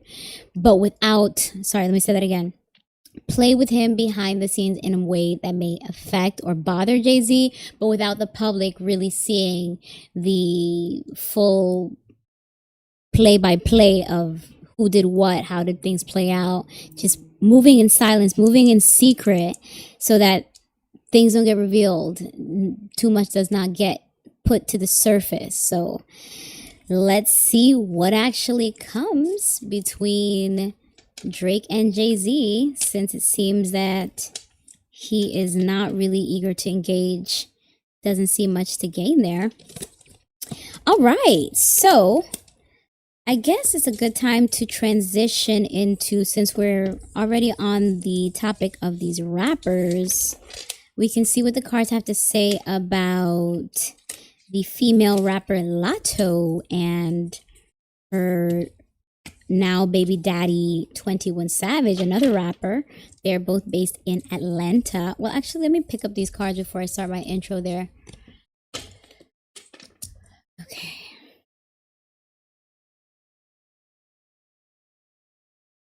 Okay. Right. Yeah, no, it's definitely not the last that we're going to see between Drake and Jay-Z, or most, I should say, that's not the last we're going to see between Jay-Z and Drake. I think, as the card said, Drake sees that he has more to lose and Jay-Z has more to gain. So because that leverage is part of whatever strategy Jay-Z and his family have at this time to play distraction, oh yeah, we will be seeing Jay-Z perhaps mention a little something when he does his performances again next month. But let's transition into a reading on the female rapper Latto and her now baby daddy 21 Savage, another rapper. They are both based out of Atlanta. Latto recently gave birth to, let me get my notes up. Latto, full name Alyssa Michelle Stevens. She's 27. She's a Capricorn. She recently gave birth to her first baby girl with the rapper 21 Savage. He's 33. He's a Libra. Full name Shaya bin Abraham Joseph. Oh, okay. I didn't know he had, sounds like perhaps Muslim roots there.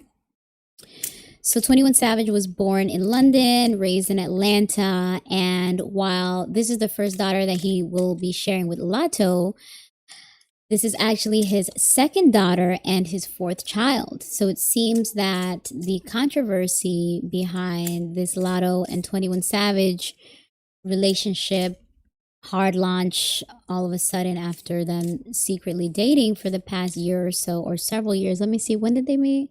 Okay, it says that they've been romantically involved for roughly 6 years since collaborating on music back in 2020. They faced intense public scrutiny for denying their relationship while wearing matching tags of each other's legal names.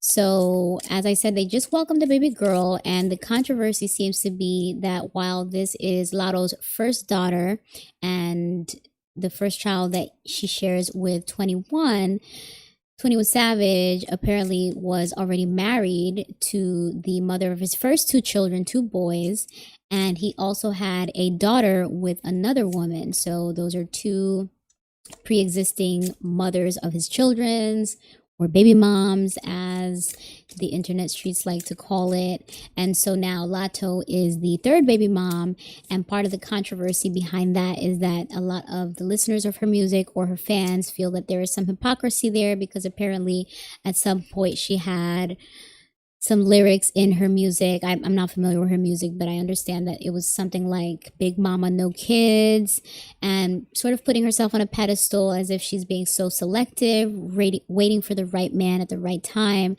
And so now everyone's saying this married man was the right man at a time when he already has 3 kids. This is the right time to have his 4th child. So that was some of the criticism that led a lot of her fans or just followers of hip hop to kind of call that out and pay attention to her recent promo run, since at the same time that she delivered her new baby girl, she also has been promoting a new album by the same name as, I guess, her nickname, stage name, because she goes by Latto, but apparently Big Mama is also her thing. So while she has been doing press for this new album, on a recent Breakfast Club interview, she actually said, God works in mysterious ways, because I feel like we both needed a girl. We both needed it. So that was people, sort of feeling like she is sort of blind to the pattern that most people see amongst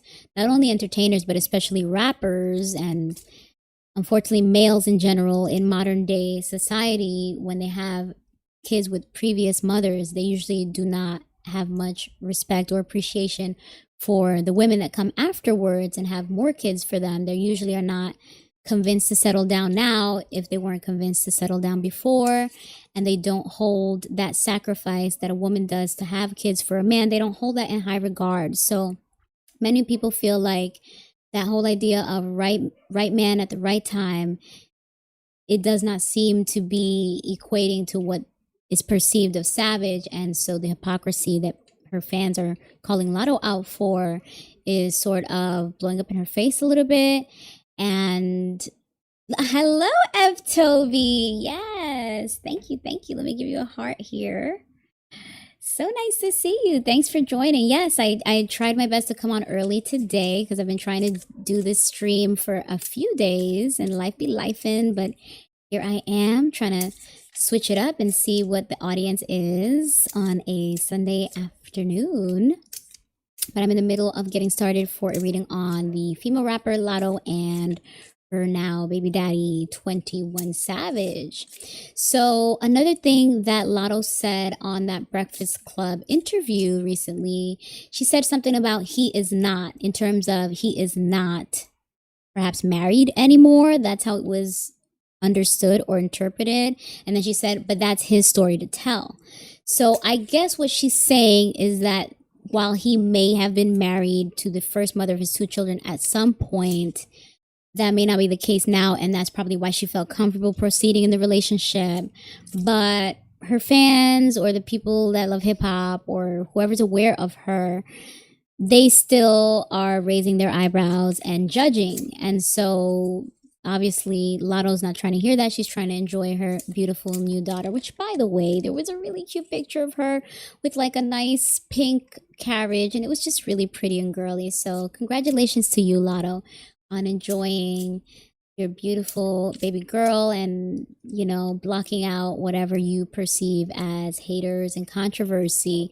But, people are going to hold you to your lyrics and to the impression that you gave them before having a child with this guy who has never claimed Latto publicly. By the way, 21 Savage has never come out and said that this is my girlfriend. So they're not moving with the usual respect that one would see for someone that was holding themselves on a pedestal. That's how some people interpreted Latto's lyrics before, as if she was looking down on the women that were promiscuous, on the women that were having babies for men, and she found herself in what seemed to be a similar messy situation. But according to her, it may not be the case. So let's see what the cards say now on Latto and 21 Savage Spirit. Let's get a few cards out for Alyssa Michelle Stevens, the female rapper Latto, who's 27. She's a Capricorn. And Shaya bin Abraham Joseph, the rapper 21 Savage, who is 33. He is a Libra Spirit. What is to come for them in their relationship, Spirit? What's the current energy? And what will be the outcome of this relationship? Is this a long-lasting love? Is this a short-lived romance? Will this blow up in Alyssa Latto's face? Or is she aware of something that has yet to be revealed? So actually, this is too many cards, but I still like to have a look at what the cards are in case they come back out. So let me try one more time with the shuffling.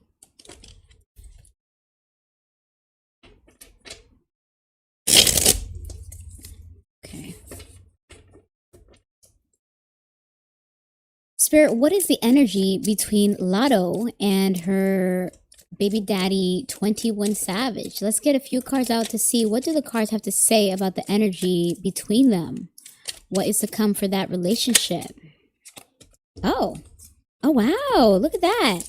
They getting money. Diva's getting money. All right. 10 of Pentacles upright. This is about long-lasting, overwhelming abundance. Overflowing abundance, I should say. Coins, coins, coins.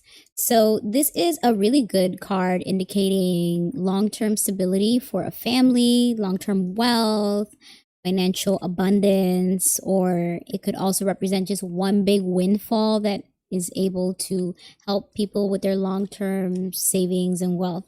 So the Knight of Pentacles follows that. So this indicates that this is a very structured or routine person. So since this is a earth sign card, it could be saying something about how Latto is responsible, how she is productive and efficient, and she may be either good with money, smart with money, whatever it is. It seems like if she comes into money around her recent projects or whatever it is that her partner 21 Savage at this time may bring into the household, it seems like they will be taking care of those coins based off of those first two cards. So actually that's a really great start. That seems to be a lot of stability. You're able to provide for kids, for a household, for each other, if that indeed is the energy between them at this time.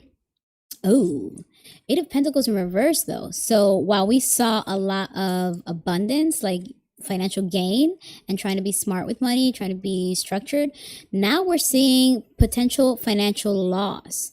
So the creative projects may not be as lucrative as one wanted or expected. There was a need to put in more work on something. So now this could be, what do you say? Let me actually just hydrate because I started to get a little dizzy. So now this can be communicating something about someone not putting in enough work or not being detail oriented or maybe even being a little lazy. This is usually about someone who is not sharpening their tools, so not getting the education or the skill set necessary to be better, to do better, to gain and earn more. But this is also speaking something about not putting in the work. You're not putting in enough to get enough out. So this could be something specific to Latto since she recently released a project, and maybe it's saying that she won't gain back as much as she expected. So in hindsight, an alternative representation of these earlier cards could be saying that they actually spend a lot. Her and Savage, especially now that they have a baby, they may be spending a lot and trying to do things in business to get more money to upkeep this lifestyle. But there is something with the music or whatever other business ventures they may have that's not hitting, that's not going to gain them those coins to keep it up. Then we have the High Priestess upright, and this is usually about intuition, trusting one's gut, and also something to do with secrets. The unknown is what's suggested here with the High Priestess. So unfortunately, in a relationship reading, when we see the High Priestess, it's usually about feminine intuition or intuition, human intuition in general, where it's like you may know something's wrong in your relationship, but you are overlooking it. You're overlooking red flags. You're overlooking hints that maybe there's infidelity, or maybe there is some lack of information that your partner is not disclosing to you in terms of something financial that you're not fully aware of.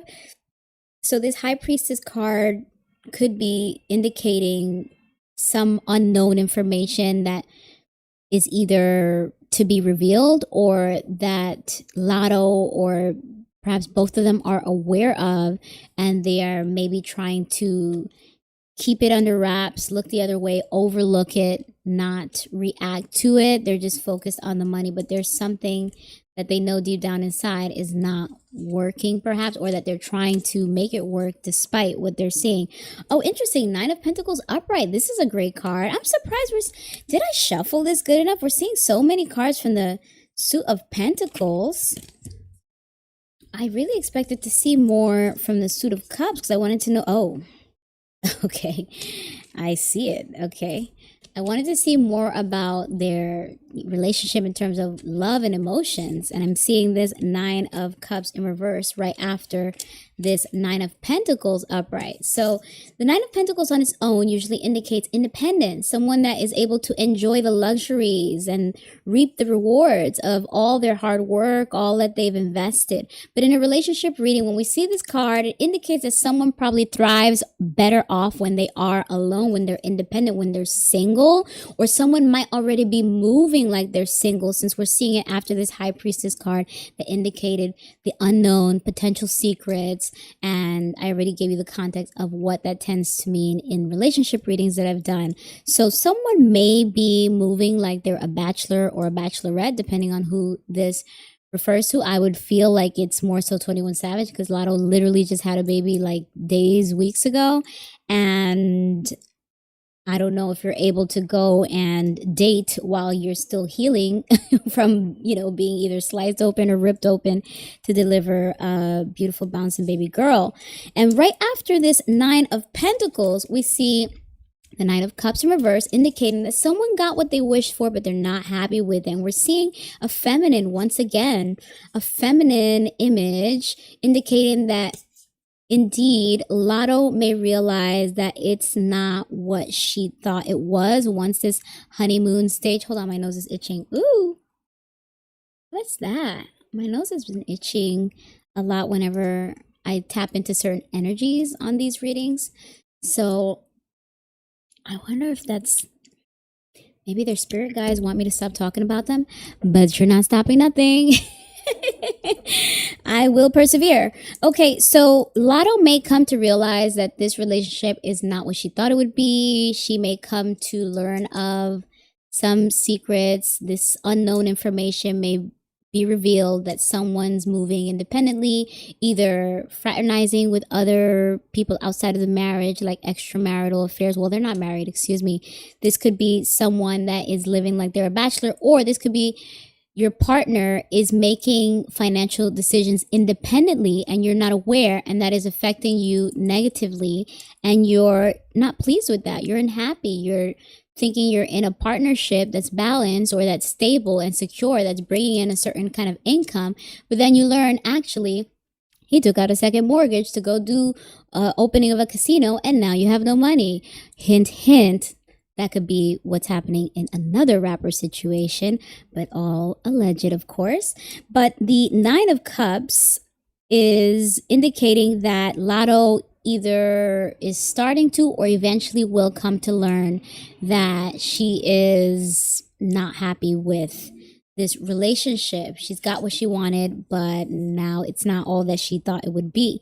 Now, we did see this Emperor card, this Hierophant card, and I'm not sure I should take them because it doesn't feel like it's for this energetically. But I'm seeing the Seven of Pentacles, Three of Wands. Uh-oh. Uh-oh. Not the Three of Pentacles. Uh-oh. Uh-oh. Devil card in reverse. Uh-oh. But she wants to have more babies. Oh my. Oh my. Oh my. There's so much here. Where should I put this? Uh-oh. I think I should stop here because I can keep going. Yeah. Okay. So I will take all of these in the order that they came out. And I'll flip these so that I don't get distracted. All right. So Emperor card in reverse is reinforcing what we were saying in the earlier cards, that there may be a focus on the business. This is also a father figure.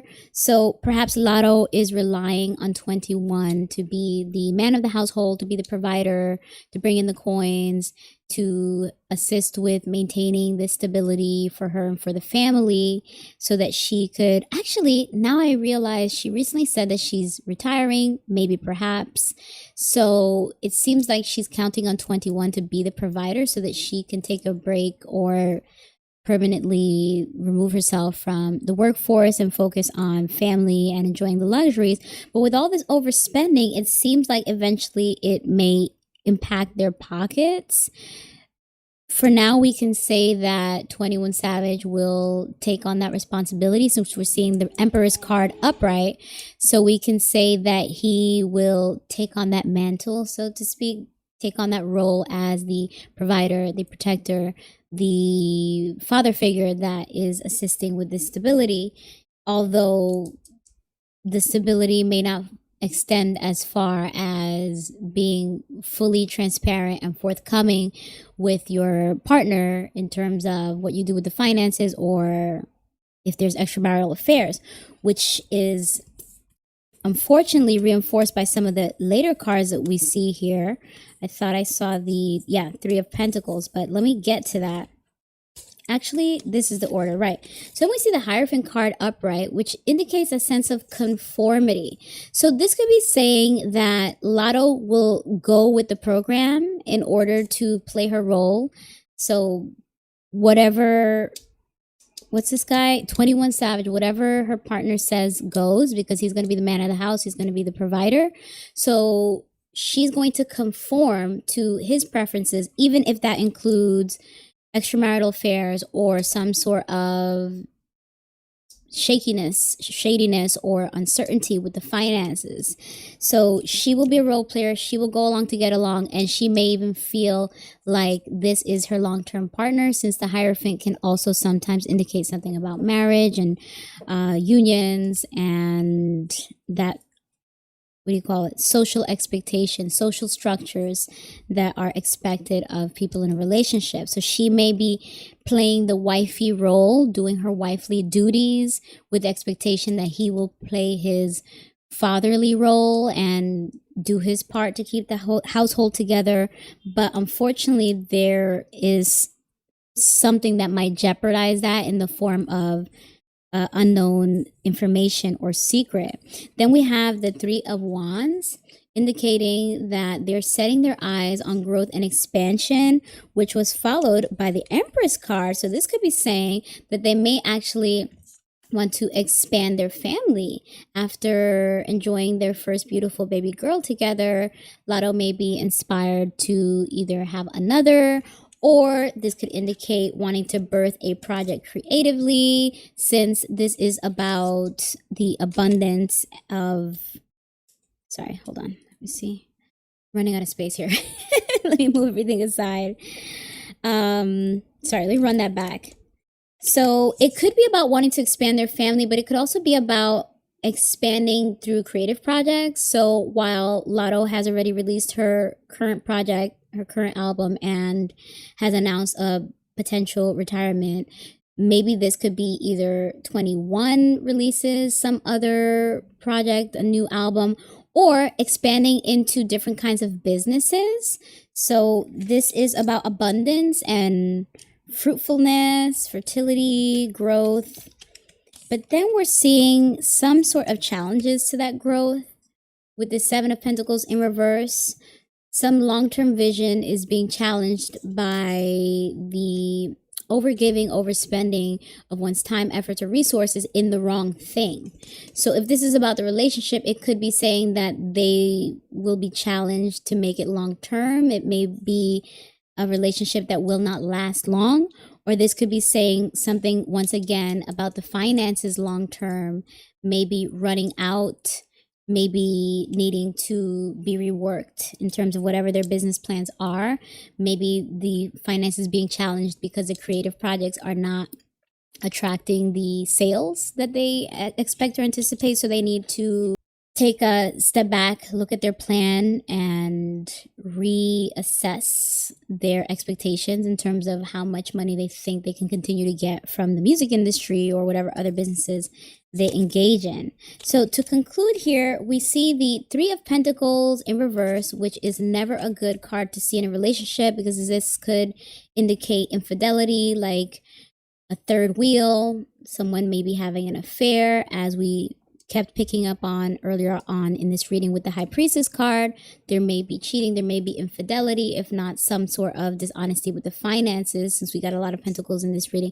But the Three of Pentacles in reverse, it indicates that instead of working with you, you have people either in your industry or your network working against you. So if it's not infidelity, it could just be that whatever people that are working on for these creative projects, most likely 21's creative projects, whatever it is that they expect to sustain them in their household while she is retired and a stay-at-home mom, that's not going to work out, because 21 Savage's business connections may not be helping him get to the bag, as they say, or again, infidelities may cause challenges to their relationship long term. And the final two cards we have here, I think they were in reverse. Yes, they were. This is the Devil card in reverse, indicating that someone breaks free from any sort of attachments, bad habits, bad influences, any vices that they had. They may be able to turn that around. So if it was infidelity, there may be now a vow of monogamy, a desire to be more honest and truthful, to not keep secrets. This could be a turning point in their relationship where they decide to recommit themselves to each other under new terms and learn from whatever experiences they have. They may realize they're stronger together, or worst case scenario, this could indicate they break up because Latto may realize she's better off without him, that he may have been something toxic in her life that she has to set herself free from, as we see indicated by the Devil card. All alleged, of course, no facts, no truth, just tarot. But I have to give you all of the interpretations. And if indeed there is a reason for Latto to step out of this relationship because she's not exactly getting what she wanted or what she expected, it seems like 21 will be very indifferent, a little cold, a little emotionally unstable with this King of Cups. It could be Alyssa as well, it could be Latto, but there's someone in that relationship that is not fully emotionally mature. They're not making themselves vulnerable or emotionally available to the relationship. They may be callous or indifferent in their reaction to their partner being upset about whatever secrets are being kept. And of course, that's not healthy for a relationship. That will actually fuel a breakup when only one side is trying, which is another meaning of the Seven of Pentacles. It could be that one person in the relationship is overgiving while the other one is not investing in the relationship enough for there to be reciprocity and growth. So with this lack of emotional investment or emotional respect for the partner, this relationship may indeed come to an end. But the more positive meaning could be that they are able to recommit themselves to each other after going through some difficult hardships in their relationship, including commitment issues, including infidelities, including some shadiness with the finances. They're able to rectify all that and someone's just got to work on their emotions around that, their moodiness, their controlling or manipulative and obsessive ways, which are additional meanings behind the King of Cups. So time will tell what happens between Latto and 21 Savage, but it does look like this is the beginning of a turbulent relationship for her, which it's unfortunate that we see this theme repeating in a lot of the female rapper relationships. Cardi B as an example, Nicki Minaj as an example. So I hope it's wrong. I hope maybe her and 21 are able to turn it around, turn it into a happily ever after, clean things up, whether it's marriage, whatever it is. Maybe they're meant to be together. We didn't see the lovers card in here, but maybe the way Latto is so my man, and you know, she seems to be very gaga goo over this Shea 21 Savage guy. Hopefully there's something behind closed doors that he has shown her in terms of sincerity and commitment that she knows that we don't know, that we don't see, that she will actually not have to wear egg on her face. So good luck to them. All right, so let's transition into readings on the pop girlies now. I think we should jump into this reading on Dua Lipa. So Dua Lipa, the pop singer, she's 30. She is a Leo. She was born and raised in London. Wait, what's that say? Oh, here goes the nose again.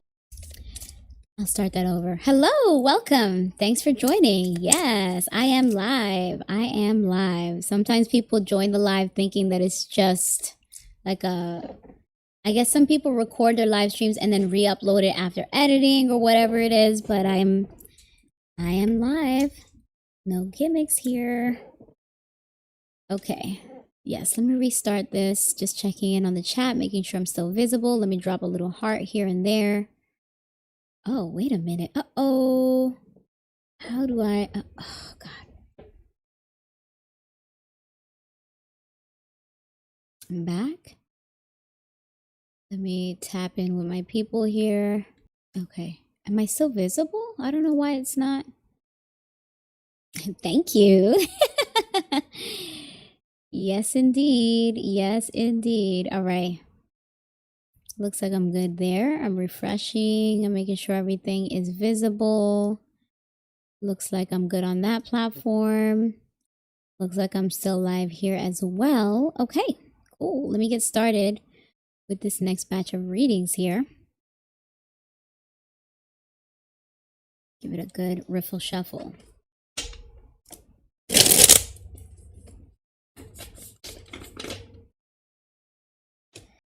Hi. Come on in. It's high vibrational in here. Welcome. Happy to have you.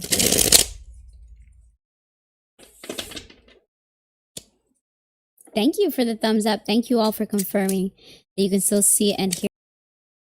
All right, let's see what the cards have to say about the pop star sensation, pop singer Dua Lipa. Dua Lipa, which is actually her government name. I thought that was just her stage name, but she is 30. She is a Leo. She was born and raised in London, and she is Kosovari and Albanian. That's right. Okay, that's why she has such a cool name. So she married her partner Callum Turner this weekend in London after 2.5 years of dating. And Callum is an actor. He was born and raised in London as well. So currently they are in Italy, seemingly doing a part 2 of the wedding ceremony and celebrations. So let's see what the cards have to say about what is the energy between Dua Lipa and Callum Turner. Will this relationship last? Will this be a beautiful, happily ever marriage? Let's see what the cards have to say with the very fly and fashionable Dua Lipa and her husband, Callum Turner. Spirit, what is to come for Dua Lipa and Callum Turner? Will they last, Spirit? Let's get a few cards out about the new marriage between Dua Lipa and Callum Turner. Let's see, I might have to switch decks. Come on out, cards. Let me give it one more riffle shuffle. to re-energize, because I was trying to use a different deck tonight. So I would like to stick to this one to switch things up, but let's see if the energy is there to allow it. Spirit, what can you tell me about the energy between Dua Lipa and Callum Turner, Spirit? What is to come in their marriage? Give us a few cards for what is the future of this relationship. Let's get a few cards out for Dua Lipa and Callum Turner. Oh.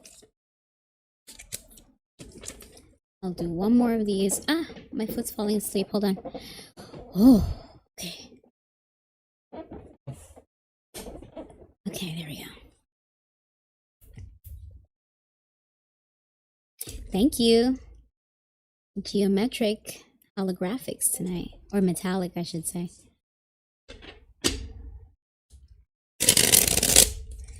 Let's see what is to come for... Yes, Baba Bees. Me too. I think they look great in the pictures together, right? I think Baba Bees said, I feel genuine love between those two. So do I. They look really happy and it looks authentic. Let's see what the cards have to say, Spirit. What is to come for Dua Lipa and Callum Turner? Let's get a few cards out for this relationship. What is the energy between these two?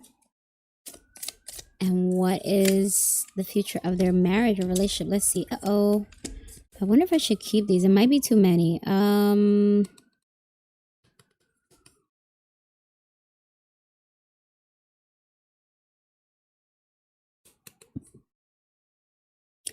Okay, I'll keep them. I usually throw it back when it's like more than 2 or 3 cards, but energetically it felt like this is for them. So 4 of Pentacles in reverse. This indicates either a scarcity mentality, like someone was holding on to their valued possessions, their resources, whatever it is that they feared losing, they're holding on to it so tightly that now they are in the energy of scarcity. That scarcity mentality. Oh boy, here go the sirens. So distracting when it gets that noisy. Doing spiritual work and being live and trying to complete my train of thought is not easy when I'm in such a noisy environment.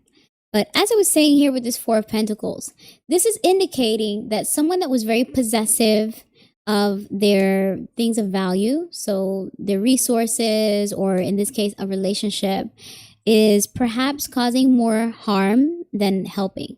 So this could be that someone is way too possessive, controlling. If it's about finances, it could be that someone's overspending, someone might be in debt, or someone might be so stingy, so cheap that they might actually work against themselves. But this doesn't seem to be the case because this couple seems to be splashing cash all over Europe for their beautiful, elaborate wedding ceremonies. So it more so seems to be saying something about someone in that relationship may be very possessive. Let me just remember, okay, so Dua Lipa is a Leo, Callum Turner is an Aquarius. So this is an earth sign card, but it could still apply to either the masculine, since that is a masculine image, or it could be Dua Lipa herself as well, because we all have male and female energy, masculine and feminine energy. So the first card out the gate is saying that someone is a bit too possessive or too controlling, or there might be an issue with the finances. Then we have the Chariot card upright, indicating that there is a lot of determination for success and victory. So they want to make this relationship work. This is once again communicating something about someone being in control. So this idea that I picked up from in the first card, the 4 of Pentacles in reverse, of someone being possessive and perhaps even controlling, holding on to what's theirs, their prized possessions, their resources, or in this case, the other person in the relationship. They indeed are commandeering this relationship. They are determined to keep things running a certain way, which is forward, which is staying together. So some people could interpret that as positive, like most likely the masculine or both sides are putting a lot of effort to stay in this relationship and to allow it to grow into a beautiful marriage and presumably eventually a family. But then we see the Queen of Pentacles in reverse. So this is about someone that's either smothering or nagging or suffocating. So this motherly, nurturing persona actually becomes too intense. So we're seeing a repeat of this idea of someone that's too possessive, someone that's holding on to, wait, where's the coin? There we go. Because it's yellow on yellow, so I kind of lost it in my pantalla here. So we're seeing that someone that is supposed to be taking care of their prized possession, the coin in this case, in both cases, is actually holding on to it too tightly once again, suffocating, nagging, intense. There's intensity out the gate in this relationship, and it could go either way. We're seeing feminines and masculines here. So then we have the Page of Cups in reverse. This is about emotional immaturity. Wait, sorry, one more thing. The Queen of Pentacles could also indicate work-life imbalance. And since we are seeing two Pentacles cards early on in this reading, it could be that one of the people in the relationship are very work-oriented, like putting more time into their career growth or the demands of their career. In the case of someone like Dua Lipa, who is a touring singer, she likely has to devote a lot of time whenever she does do concerts and performances and promotes new albums. I'm not sure how active Callum is in all of his work, but this could be saying that one of the issues or dynamics, what's contributing to that intense dynamic in the relationship where someone is so possessive, it could also be because someone is also unavailable due to prioritization of work. So the nagging and suffocating is kind of a symptom of the problem really being some sort of inavailability from one side. So then we have the Page of Cups in reverse, indicating some sort of emotional immaturity. This could be someone that daydreams instead of getting things done. They may not be the best communicator in terms of communicating their feelings or their emotions. There could be some naivete here or immaturity in terms of someone being green, not being fully experienced, not being fully aware of what these kinds of relationships require or entail, stepping into a marriage if you don't come from a community that is used to showing what marriage and partnership looks like. Maybe it's both of their first times experiencing this. I don't know. It seems like Dua Lipa comes from a good background. I don't know much about Callum Turner, but there is emotional immaturity here that may contribute to this dynamic, this very intense dynamic of someone being possessive, demanding, suffocating, while the other person is making themselves either less available or not prioritizing the relationship enough. So my cards fell here. Let me see. Is this, yeah, I think this came from here. Oh, I wonder if I should take all these. I don't know. It might be too many here, but let me see what's over here saying. Oh, okay. Let's see. Oh. Okay, so I think I will, yeah, I'll take these 4. Oh, interesting. Okay. So we have the Knight of Swords in reverse.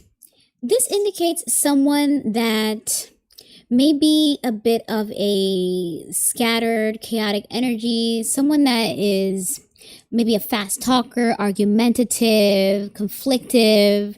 This is about someone that is, oh, sorry, let me see the comments. Yeah, okay. Yes, this is a reading on Dua Lipa and her new husband, Callum Turner. So the Knight of Swords could indicate someone that is unfocused or disorganized, and because of that, there's an energy of frustration. But this is someone that's moving fast, so they're not thinking before they act, and this is a personality that is prone to get argumentative, they're unpredictable, they're impulsive, they're not thinking before they speak or before they act. So that could be a symptom of this emotional immaturity whoever in that relationship is a little green or a little inexperienced or a little selfish, since they're focused on their career instead of making themselves available to this relationship in a way that's reciprocal, or whatever the long-term vision is, if it's kids, if it's settling down, whatever it is. There's someone here that's rambunctious. Let me get more water here. There's someone here that's rambunctious and a little conflictive, or I don't want to say a hothead, but this idea of being impulsive means that you can pop off irrationally. So let's say irrational, and I do not suspect that for this relationship, but I do have to say it because it is an alternative meaning of this Knight of Swords reverse card. It is that someone could be violent, but energetically, I'm not feeling that that's the case in this relationship. This is more so about someone that at worst is argumentative, but not physically violent. So sticking with all of this air energy, we then see the Four of Swords in reverse, indicating that someone's feeling restless, someone wants to spring into action. And after seeing this Knight of Swords card indicating pace, action, but in the wrong direction, impulsive action, this is perhaps not the best card to see, because this is perhaps aggravating any sort of mental or psychological health challenges or concerns in the relationship. If you're dealing with this dynamic of someone being more needy or more nagging, of someone being more selfish, of someone being more possessive, this intense dynamic can definitely take a toll on someone's mentality and psychological. So I'm really surprised to see all that, because they seem like a lovely couple from the outside looking in, but I am just reading the tarot cards for you all. This is not factual. This is all alleged.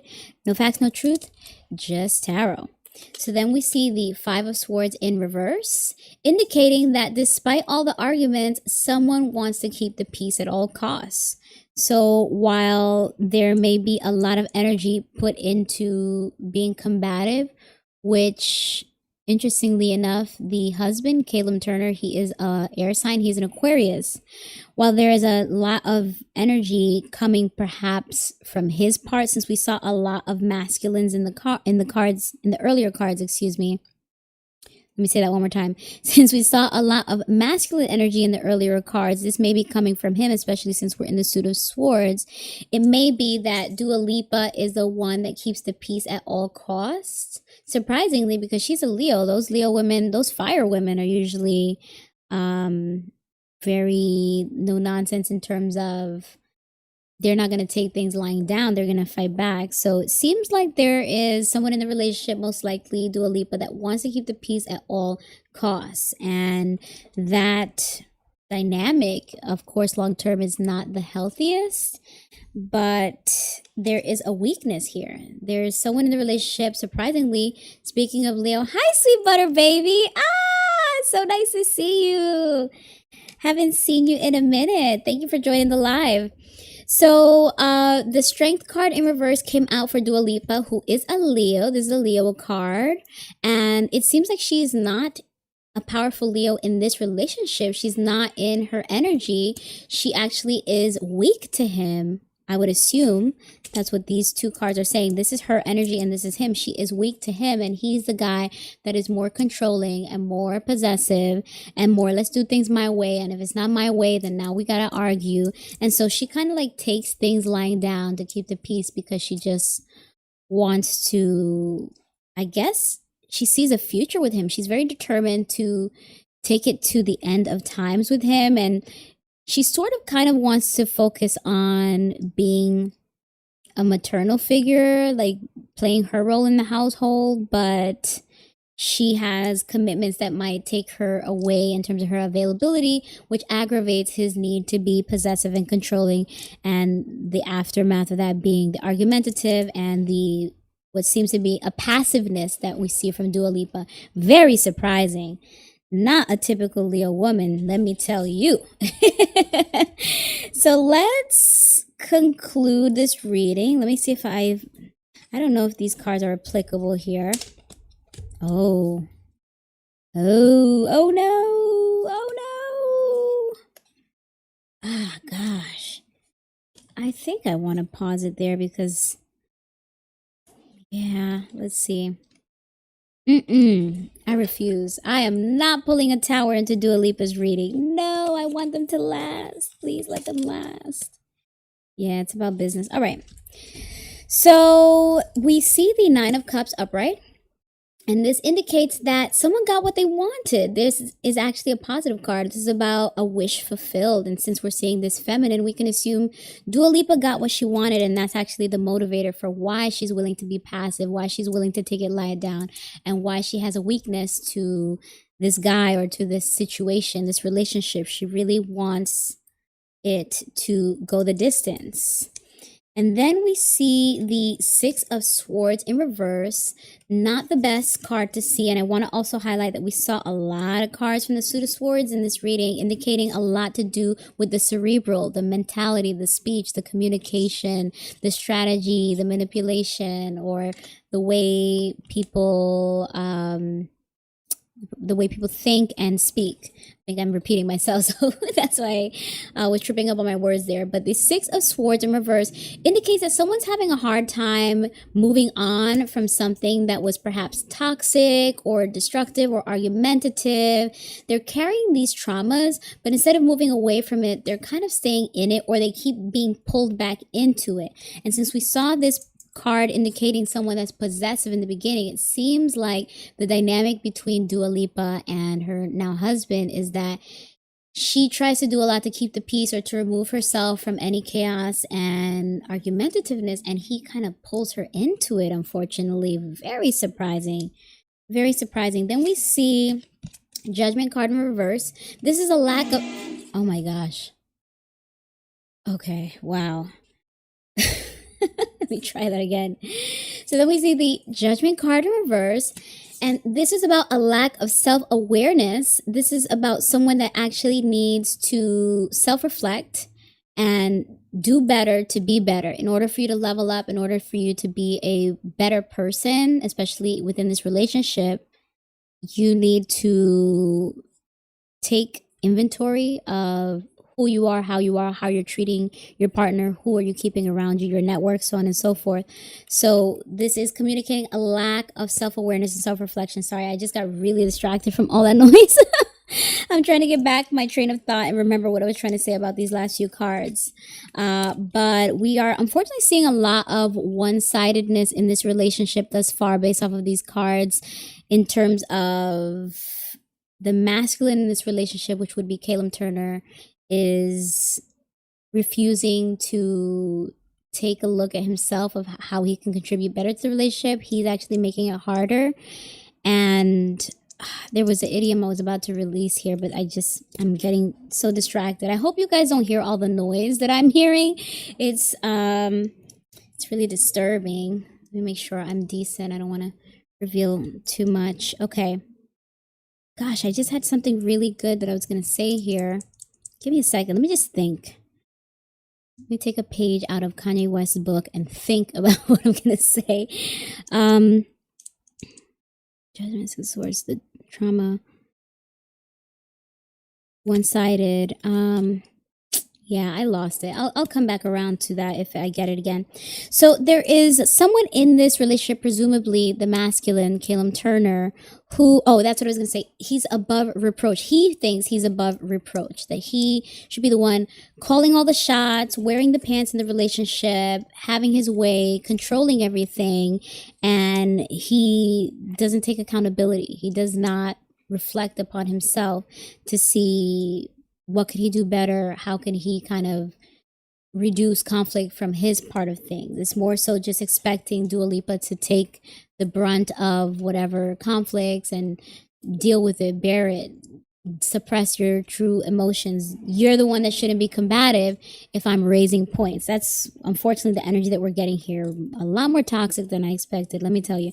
So the Five of Cups here in reverse indicates that this is someone that is healing after grief, after some sort of regrets, loss, resentment, maybe even feeling abandoned. This is someone that is looking on the bright side of things. While I lost these three, I still have these two. So this could be a coping strategy that Dua Lipa has in this relationship, that she just overlooks the bad in order to appreciate the good. I don't have great communication with this guy. I don't have respectful boundaries. I don't have whatever it is that would make a relationship healthier. But on the good side, I have a man, I have the husband, I have the look, I have what I perceive to be stability. And so I'm going to overlook those things to cope, is what I'm getting from this Five of Cups. Last card here is that it's not sustainable. Oh no, 10 of Wands in reverse. This dynamic is not sustainable. It's going to be such a heavy burden on them, or at least Dua Lipa, that it's going to come a time where she has to consider if she wants to keep this relationship going. It seems that she is going to have to offload, usually since we see the 10 of Wands, it usually is about delegating or releasing responsibilities. But in this case, where we're speaking about a relationship, delegating would mean like ending the relationship. Get rid of that. Take that burden off your shoulders. It's draining you. It's taking more than it's giving. Is it really worth it to keep this dream alive? Although you guys are very determined to make it a long-lasting love, it seems like, oh, I forgot I had these last two cards. It seems like it's not sustainable. And this Three of Pentacles upright indicates that the career focus may actually be either helping, presumably Dua Lipa or somebody in this relationship, helping keep someone distracted from stepping away from this toxicity. Or it could be that there are external forces that help encourage them, like you have colleagues, you have your network of family and friends, you have the consideration of what does this mean for the business, your manager and your brand people and all the people that have something to do with your network may be saying that it's better for you to just stay in the marriage and continue to suppress, continue to endure, instead of actually stepping away and dealing with the blowback of that. But I don't think Dua Lipa would get any blowback if she has to get divorced. I think, isn't this her first marriage? I know she's dated a lot of famous guys before, the Hadid kid. There's a list of other guys that I don't recognize. I'll say them anyway for you guys. Romain Gavras, Isaac Carew, Paul Klein was her most recent, I think, or Isaac Carew. Yeah, because she was on and off with Isaac.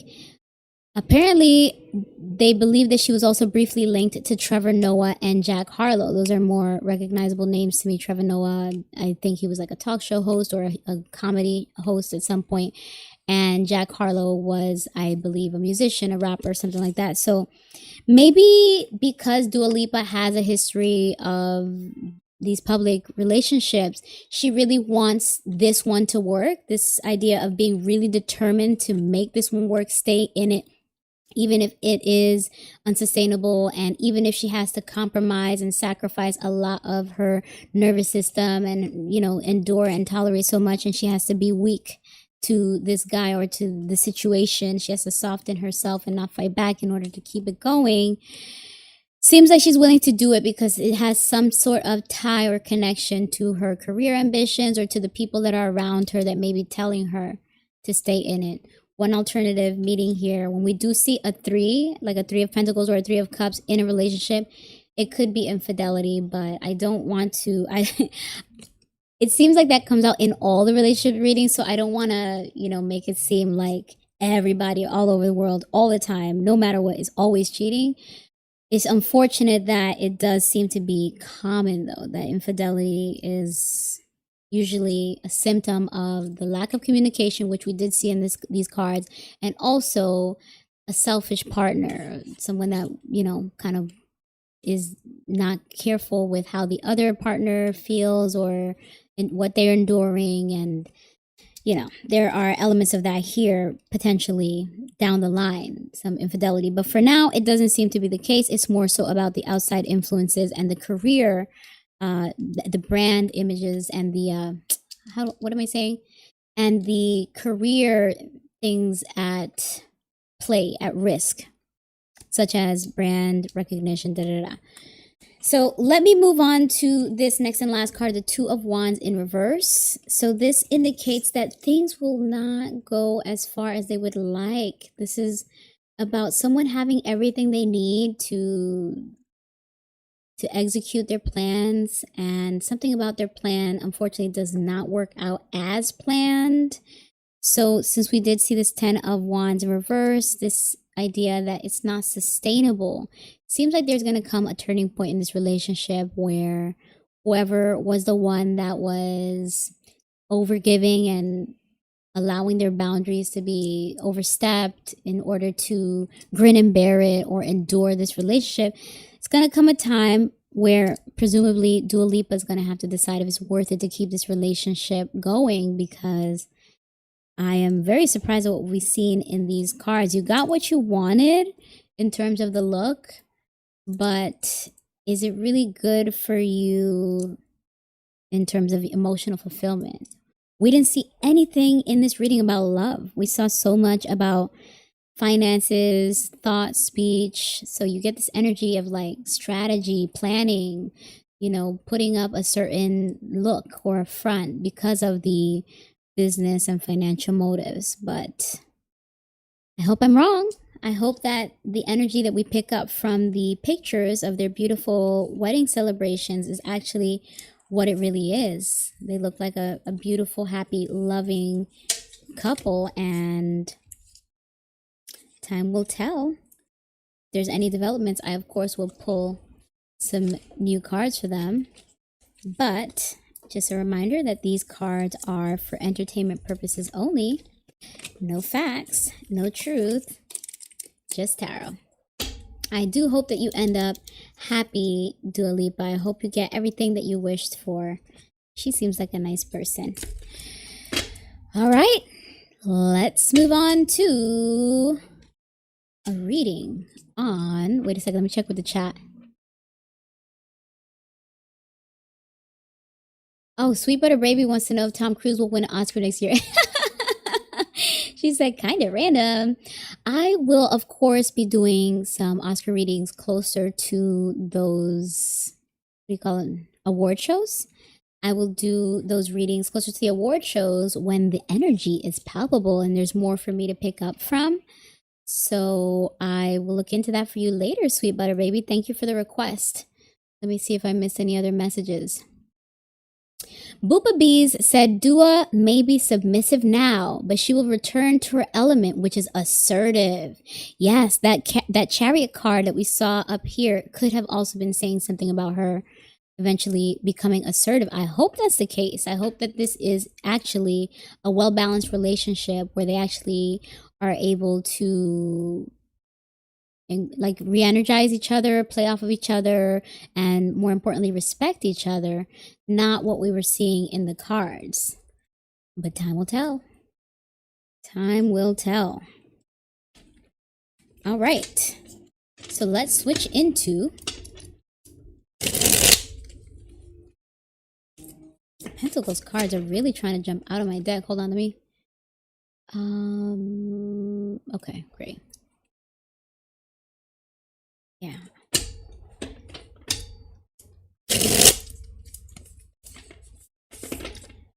Checking one more chat to make sure. Hi, Stella. Welcome. So nice to have you. Thank you for the heart. Ooh. I love my peoples. You guys are so sweet. All right. So let's see what the cards have to say. Oh, wow. Now we're talking. Now we're active. All right.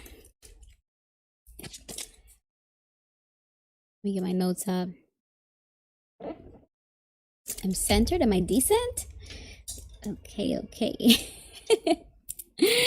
You guys are too kind. Thank you. Thank you. Everyone's loving the nails today. It's like a geographic, metallic, something fun. You know, I like contrast, colored contrast. So, all right. So, let's switch into a heavily requested reading on Priyanka Chopra and Nick Jonas. So there were some concerns from my following that they fear there may be a divorce impending. Let's see what the cards say now, because I did do a reading on them after they were making an appearance as a couple. I believe it was at the Golden Globes, but one of those award shows earlier this year. And from what I remember, actually, I think I still have it pulled up. Let me actually pull it up here so we can recall what cards came out in that reading. There we go. So we're seeing here here we go. The Ace of Wands. Okay, that's right. Yes. So we saw here this Ace of Cups in reverse, indicating a loss of emotions, a loss of love, that they may fall out of love for each other.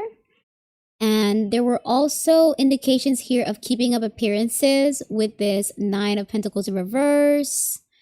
There were some issues here with communication, someone exploring their options with their choices, some issue with long-term wealth, as we're seeing in this Ten of Pentacles in reverse. But it started off good with this idea of having genuine passion for each other, genuine attraction. So with that in the back of our minds, let's see what the cards say now about the current energy between, thank you, Baba Bees. I'm so glad you guys love the nails. It's just, you know, aesthetics, something pretty, makes me feel good. I'm glad that it helps you guys kind of pay attention to the cards, right? Because there's so much colors going everywhere that hopefully it draws the eyes of the viewer. So, oh, thank God. I thought I got kicked off again. So with that background on Priyanka Chopra, this beauty from India, who is an actress, and Nick Jonas, a very famous Nick Jonas. Wait, how do you say that? Nick Jonas, a very famous brother from the group, the Jonas Brothers. So that was music. I don't know if it was pop music, a musical group that, you know, they eventually evolved to have their own careers. And I guess he is an actor, musician now. I'm not sure what his latest work is, but they are both in entertainment. Priyanka and Nick Jonas are. And Nick is 33. He's a Virgo.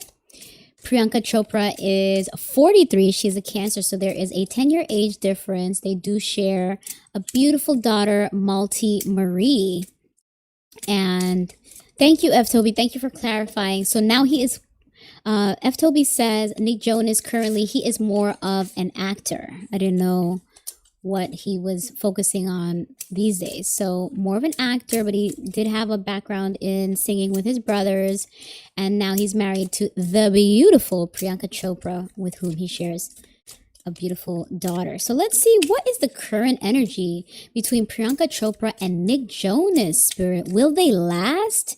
Is there a divorce coming? Is there trouble in paradise? Or are these rumors just rumors? Is there still a lot of love and passion between the two? Let's get a few cards out to see. Will they last? Some specific questions. Let's see. Hemingway Fleming was asking, will they divorce? Will Priyanka find someone more compatible? Oh, my nose keeps itching anytime I switch into these readings. Hemingway Fleming said, will they divorce? Will Priyanka find someone more compatible? They also said they have not been seen together in a while. Will they divorce? Bappa Bees replied to Hemingway Fleming, said, okay, so Bappa Bees thinks Nick benefits far more from Priyanka than people realize. He loves the elevation and status being with her affords him. That's why he keeps pulling her back anytime she tries to leave. It's not love for her, but love for how she makes him look. Interesting. Oh, okay. And someone else jumped in too. Manu Bees said that they would also like to know if Priyanka and Nick are headed for divorce because there's some Indian astrologers saying otherwise. Okay, so Lots of interest from people in the comments for this Priyanka and Nick Jonas updated reading. So let's see what the cards have to say. Spirit, what is to come for Nick Jonas and Priyanka Chopra?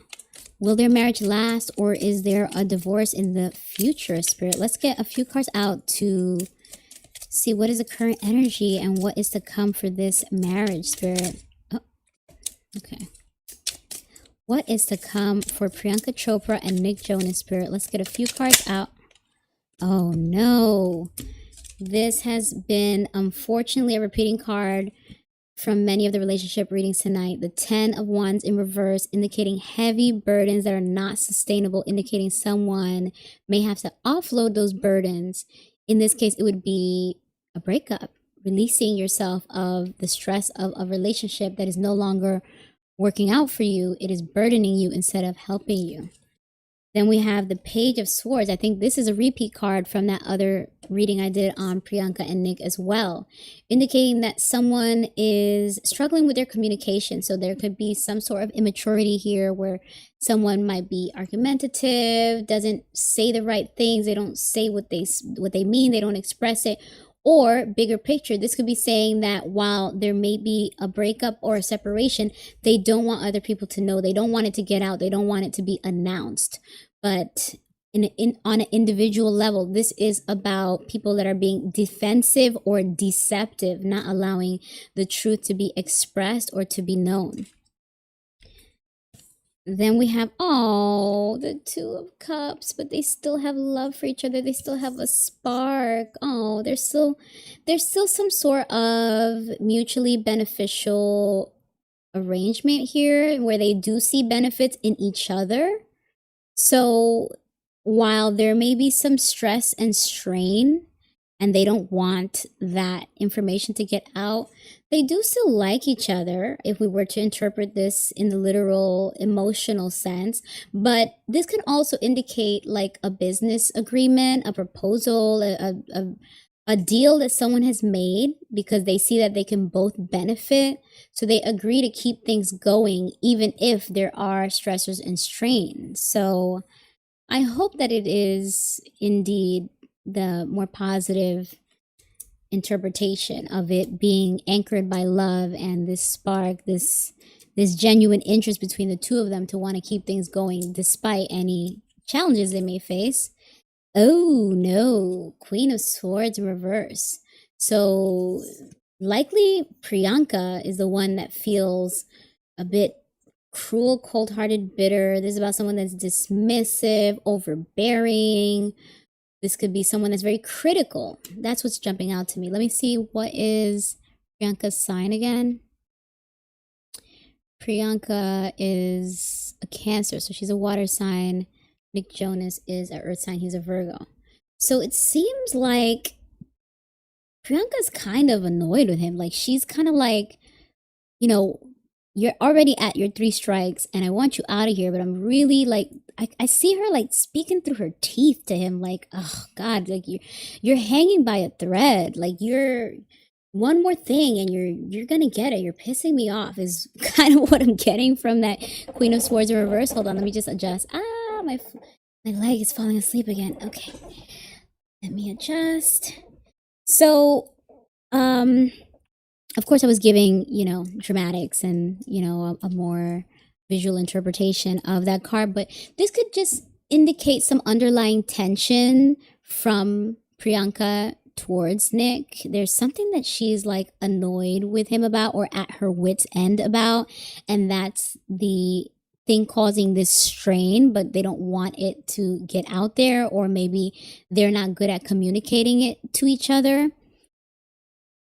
Ooh, so we have the 5 of Pentacles, but it's in reverse. So despite any potential hardships that they may have experienced financially or some sort of struggles with their health, they seem to be getting on the other side of it. This is about assistance. So you're now stepping into healing, you're stepping into improvement, you're stepping into money flow that is helping to patch up any previous financial struggles and hardships.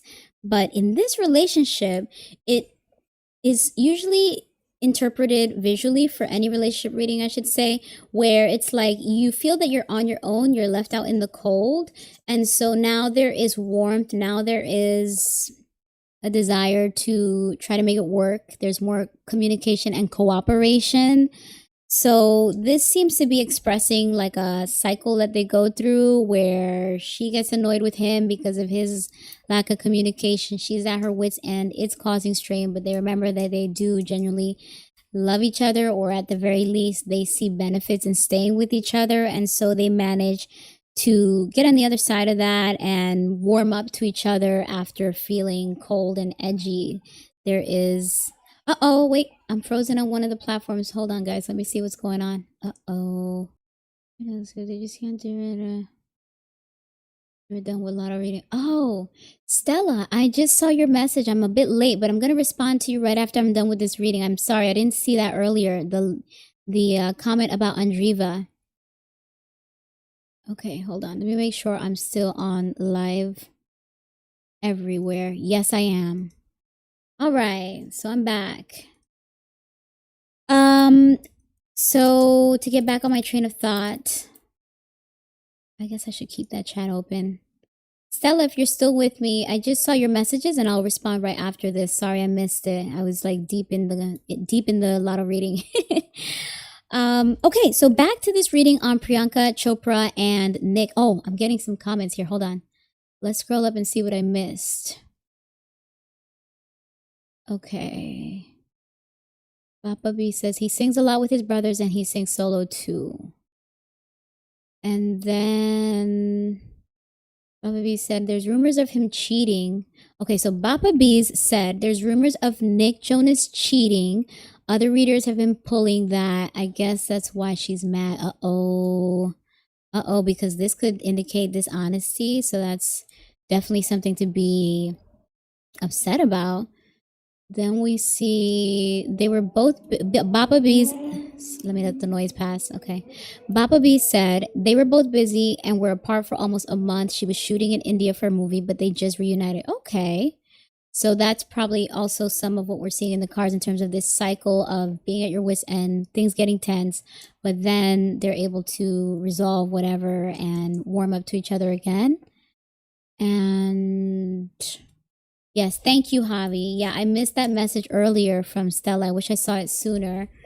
But always love to talk tennis with you, Stella. I love having a tarot reader or someone who knows the tarot cards as well as loves tennis. I love tennis myself as well. I play tennis occasionally. So let's get back to this reading. Sorry, I'm picking up the cards. I didn't even finish the reading here. Let's get back to this reading on Priyanka Chopra and Nick Jonas. So where I left off was with this Five of Pentacles expressing getting on the other side of hardships and struggles with health or finances. Then we have the Ace of Wands. This is positive. Upright, this indicates that there is indeed passion. This is a new opportunity. This could be considered like a fresh start, a reinvigoration of that spark in their relationship that made them fall for each other in the first place. This could be attraction, passion, energy, effort being put in to try to keep things together. Or alternatively, it could be that a passion project that one of them is working on or that they decide to work on together if they do business together. It could be that this passion project helps the relationship somehow. Someone goes for that opportunity and that schedule actually works for both of them or something to that effect. Maybe the joint, the partnership, if they engage in something together, that passion project may bring them closer together or just remind them of what they love about each other. But this is a positive opportunity for both of them. Knight of Swords in reverse. So this is about someone that is very impulsive and they do not think before they speak, which we saw elements of that here with the Page of Swords. There is some immaturity. There is someone that is too quick to pop off or be argumentative or just be impulsive, and it works against the relationship, especially since we have this feminine energy that's already fed up and already looking at the partner sideways. So it seems like this argumentative energy keeps resurfacing in the relationship. There is a challenge in the communication and the thought process of how they should conduct themselves publicly versus privately, because I'm sure that their business image, their public image is very important to them, especially it feels like, especially for Priyanka, these younger, more immature and impulsive energies seem to be indicating something about Nick. Of course, it could go either way, but I'm just sharing what I'm picking up on energetically. And this could also be like a chaotic persona or energy that causes a lot of confusion. So that's why this is provoking or aggravating a lot of arguments. Then we see the Eight of Pentacles upright. So once again, pouring oneself into their work. We're seeing a feminine here. So Priyanka may indeed pour herself into her work, into her passion projects, to not have to deal with or confront whatever conflicts or frustrations she has in her relationship with Nick Jonas. This is about someone that is being dedicated to the details of their craft, and it's coming off like it's more of a cope. Like, let me focus here so I don't have to deal with that there, in terms of pour myself into my work and my passion projects so I don't have to deal with what's happening in the home, what's draining me with hello Hope, let me see, Hope Redford. An update on Harry and Zoe. I recently did a reading on them to see what the energy was. It seems like Zoe's calling the shots, and Harry kind of felt the need to propose. I don't know. From what I remember, it's like he's trying to have a look with her, and she's not even that all that into him. Time will tell. Time will tell when they're in the news again. I'll gladly pull a few fresh cards. Thank you for joining me, though. I'm on a reading right now about Priyanka and Nick Jonas. So unfortunately, it seems to be turbulent. But the good thing, guys, is that we are not seeing a divorces yet. So let's see what else the cards have to say while Priyanka's busy working on her passion projects and avoiding all these arguments and conflicts and confrontations with Nick Jonas. Seven of Pentacles. So this card is reoccurring, it's repeating from the previous reading that I did on, sorry, can you all still see me? Sorry for all the interruptions. It's just one of those situations. Okay, there we go. I'm here. Okay, Seven of Pentacles in reverse, indicating that there is some sort of problem with the long-term vision or the long-term goals of this relationship. So we can look at it literally in terms of someone pouring too much time, energy, and effort into a relationship and not getting what they expected back in terms of reciprocity in a relationship, or for the relationship to go in the direction that they expected. But we saw this in the previous reading that I did on them, and it seemed to be indicating a one-sided relationship. It seemed to be indicating this same energy of someone being fed up with having to constantly pour into this to get the outcome they expected. And something about the financials is also a little unstable, since we have the Five of Pentacles and the Seven of Pentacles. While they are in reverse, it seems to be a cycle where they hit these road bumps and then they have to get on the other side of it. So that's just an alternative, because it doesn't have to just be about finances. It could be that it's more so about their growth with each other, their growth as people, and their investments in each other. It's not working out. The relationship is not growing the way one of them would have preferred. And it feels like that is why there's so much tension and frustration on Priyanka's part. She's tired of teaching him how to be. Like, instead of being argumentative, let's have you think this way. Let's have you speak this way. I'm constantly trying to give you the layup and you're not putting the ball in the hoop. So I feel like this just fell over. Oh no, this is reinforcing. Oh no, say it ain't so. Oh no. Okay, wait a second. Oh no. Oh no. Ah, man. Yikes. Oh no. Oh no. Sorry. I'm just trying to see where to call it. I mean, I guess I'll call it here. I'll stop it here. Okay. Okay. Oh no. I don't want to see these cards. Oh man, this is bad. Yeah. All right. Well, I'm just reading the cards, guys. But unfortunately, it does seem like there will be some sort of breakup or divorce in the end. But let me show you how I got there. So let me see if there's room for me to put this many cards. So first we saw the Five of Wands in reverse, indicating a desire for cooperation and collaboration. Someone does not want to fight. Seems like they are constantly cycling in and out of arguments, and someone does not want to fight. So they're doing conflict avoidance, and the avoidance comes in the form of pouring oneself into their work. But, oh, wait a second. I jumped ahead. Hold on. Now I'm getting confused. Okay.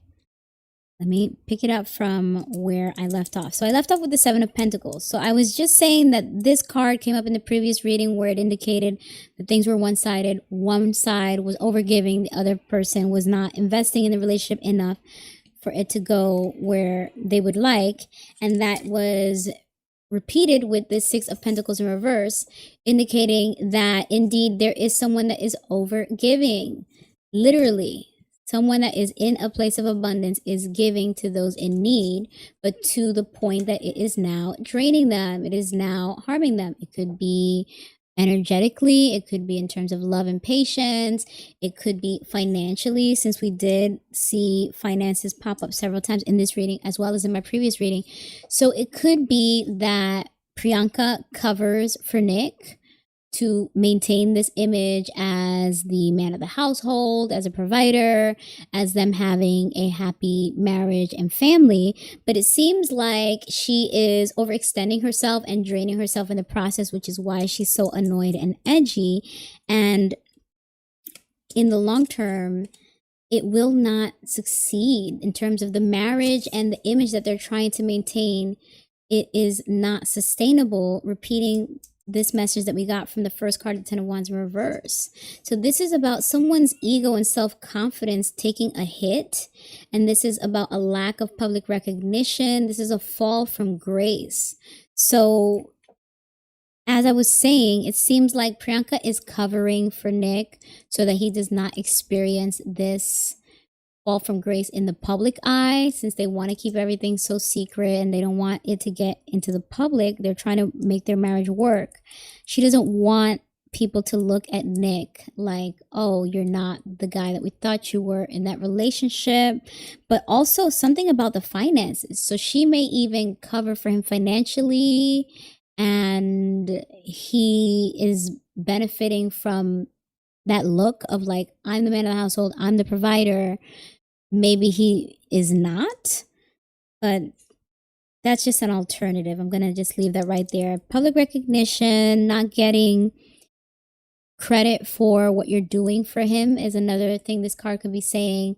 That's part of why Priyanka's annoyed. She feels like, I do so much for this relationship and you don't give me credit. Instead, you keep on giving me conflict. You keep on giving me argument, and I just want to keep the peace. Bringing it back to that card that I described prematurely, this Five of Wands reverse.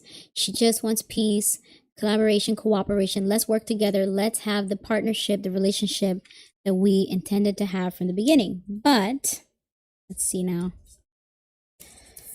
Let's see. Ugh, yeah. Oh no, I hate to see it. Okay. But there is a lot of secrets, gossip, rumors, a lot behind the scenes, a lot of unknown, a lot of red flags that are being overlooked in order to keep this relationship going. And it seems to be that it's Priyanka trying to keep it together. I mean, we've seen so many cards indicating that as annoyed as she is, she covers for him. She doesn't want him to get this backlash publicly, but she is at her wit's end. So They don't want it to get out into the public because she's still trying with him. She is still fending off the attacks with the Seven of Wands.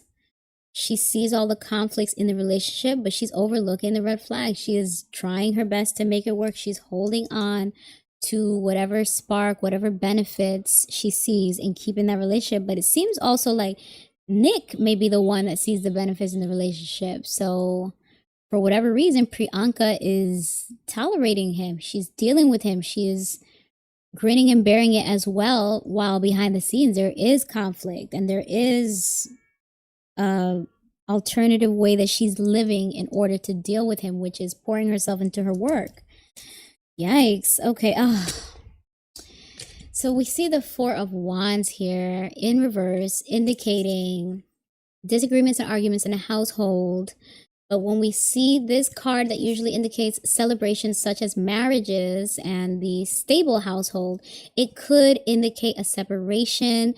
It could also have something to do with their housing. So maybe they might move. Maybe they might be living separately because they're so annoyed with each other because they don't want to deal with the arguments. Maybe that's the strategy with Priyanka taking a gig over in India to get a break from him. But it seems like part of the coping mechanism is to keep distance, living separately, be it temporarily for work or making that a permanent arrangement. Worst case scenario, this could be a divorce.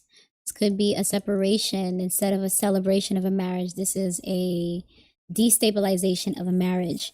And then we are still trying to make it work, though. The Nine of Wands. This is about perseverance and resilience, trying to take it to the end. We're so close. Let's just continue to grin and bear it. Let's keep up the appearances. Let's just sell this happily ever couple until the end of time because we've already made it this far. Why give up now? That seems to be Priyanka's energy. Five of Cups. Same card we just saw in that Dua Lipa reading, indicating the coping mechanism is, instead of looking at all that is wrong, let's focus on all that we gain in this, the positives. Maybe he's a good father.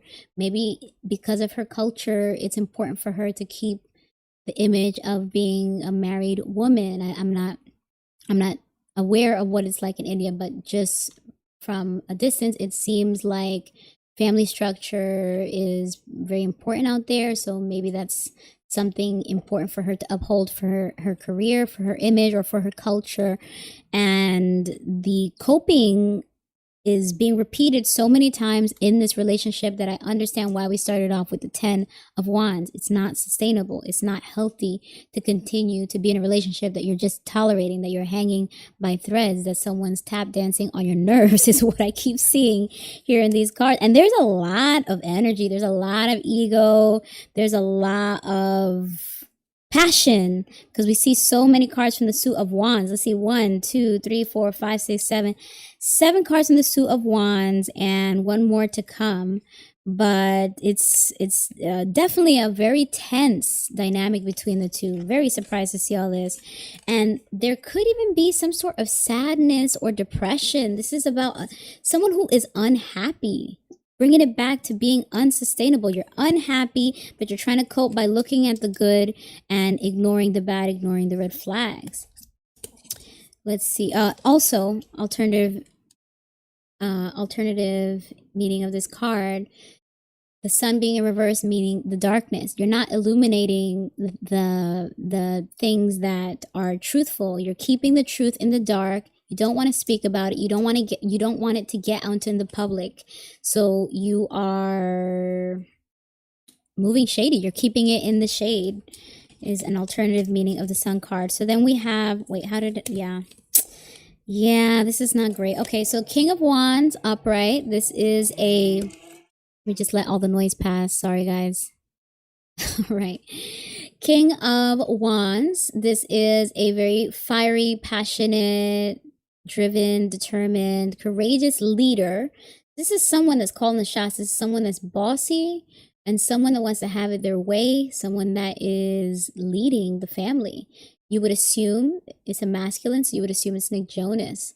But for whatever reason, it more so feels like it's Priyanka. It feels like she's the one that wants this relationship to look a certain way. calling the shots. Let me see. What did you guys say? Married because this was expected of her as an Indian. You see, Bappa Bees just confirmed what I was picking up in one of the earlier cards. That it seems like she may feel cultural obligations to keep up the appearance of being a married woman, particularly this specific marriage. Maybe they frown on divorce. I mean, I imagine everybody frowns upon divorce, but in the United States, it's a bit more common, unfortunately. I guess over there in India, it is very taboo and highly criticized. And especially since she married someone outside of her culture, I assume that it is only drawing additional criticism and scrutiny. So she doesn't want to deal with that backlash and blowback. But she's kind of, I don't want to say, I was going to say she's kind of her own worst enemy since she's the one calling the shots, but that's a bit too harsh because I'm sure she thinks that she's doing what's best for herself. But she does have to sacrifice, and the sacrifice might have to come at the cost of this perfect public image in order for her to gain her happiness back. She shouldn't expect to live long term in this sort of situation, especially since we ended with this Lover's card in reverse. So there is a lot of disharmony in this relationship. Seems like they're not meant to be together, or at this stage, they're not meant to be together. Maybe at one point they were, since we did see the Two of Cups earlier in the reading. Hold on, my ear. The ear, the nose. I wonder what the spirits are trying to do. Maybe they're trying to stop me from finishing this reading. Not gonna happen. We're already at the end anyway. But this last card, Lover's card in reverse, at the end of a relationship reading, never a good sign. Seems like they're not meant to be together. Seems like they're not soulmates. Or if they had any soul ties in like a past life, perhaps, it seems like they are experiencing a karmic connection. Like there's something that they were supposed to learn from each other this second time around. And Priyanka seems to be having a hard time of learning that because she's holding on to this relationship. But they are not meant to be together. And so they might separate. I'm so sorry to see that or say that. But with this Four of Wands in reverse and this Lover's card, it just seems like it's just a matter of time. It's hanging from threads. It's not sustainable. We saw that over and over and over again in the cards. It's one-sided. Someone is bearing the brunt. Someone is trying to keep up the appearances. It seems to be Priyanka, and I hope that she can put all of those external considerations aside and look within herself and do what's really best for her true happiness, her true and best self, because you only have one life to live and you don't want to live your whole life tolerating someone. I mean, especially she's so beautiful, she's so smart, she's well spoken. I would imagine that she has a lot of options. Nick is hot too. Let's not snooze on Mr. Jonas over there. He at some point was a big crush, celebrity crush for a lot of the teeny bopper girls that saw him rise in his Nickelodeon Disney. I forget which one he comes from, but I imagine they both have options, and there's something in their background that causes them to feel the obligation to keep up this perfect family image or structure. I know Nick Jonas at some point, him and his brothers had this purity situation going on. So I guess there's like religious pressure on his side. And for Priyanka, it seems to be like a cultural pressure, especially since she is a mature woman. She's in her 40s. And I guess, you know, maybe there's fear there. Maybe she feels like it's a bad look to end a relationship at this age or whatever it is. It seems like while they handled their age difference very well starting the relationship, now that difference is catching up with them in the form of immature behavior, thinking, or argumentative impulses from the younger party, which in this case is Nick. And Priyanka, girl, I wish you well if you insist on keeping this going. I mean, seems like you have a large fan base that just wants to see you happy, girl. So if happiness is without this guy, you might have to listen to the universe, listen to what this karmic connection may be trying to teach you. And of course, Nick could learn a lot from this as well, right? Because if he made any mistakes or miscalculations in the way he communicated with his wife in this relationship, if for whatever reason they were to separate, I'm sure he would try to do better in his next relationship, or I would hope. You can't say I'm sure when you're dealing with men. Unfortunately, many men these days are unpredictable, and we're gonna leave that there. All right, let me just catch up with whatever was left in the chat and see whatever was left in my notes. What did you say? Oh, that makes sense. Let me see. True, more than two. Okay. I think it's money and Priyanka has a lot. Oh, yeah? So Priyanka has more money than Nick? Who said that? Bappa B said that. F Toby said maybe they shouldn't have gotten married. Unfortunately, a lot of people thought that going into it. But I guess they were determined at the beginning. I mean, they did have that spark. Every time I start the readings on Priyanka and Nick, there's always something from the Suit of Wands, like the Ace or like the Two of Cups, something to indicate genuine attraction, like a real spark, a real connection. It's just that was probably for a good time, not a long time. It wasn't meant to be all that it is now, but I'm sure with their beautiful baby daughter, they don't regret trying to have a long-term relationship. It's just unfortunate that now they may have to reconsider how much more time they should be spending with each other in this marriage. And we said, who said that? Let's see. Somebody said Priyanka married because it's what's expected of her as an Indian. That's right. Oh, that makes sense. They're incompatible in many ways. Okay, Baba B said, Priyanka does have people who are interested in her, and she only blocks her own happiness by trying to fit and circle into a square. Oh yeah, trying to fit a circle into a square. Nick is young. He can always remarry and have kids. Yeah, all good points, Baba B's. I agree completely. I am so in tune with my peace, my positive energy, that I couldn't imagine compromising on that, especially long term, because I know what it feels like to not have to deal with the difficulties of a long-term relationship with someone that you're not compatible with.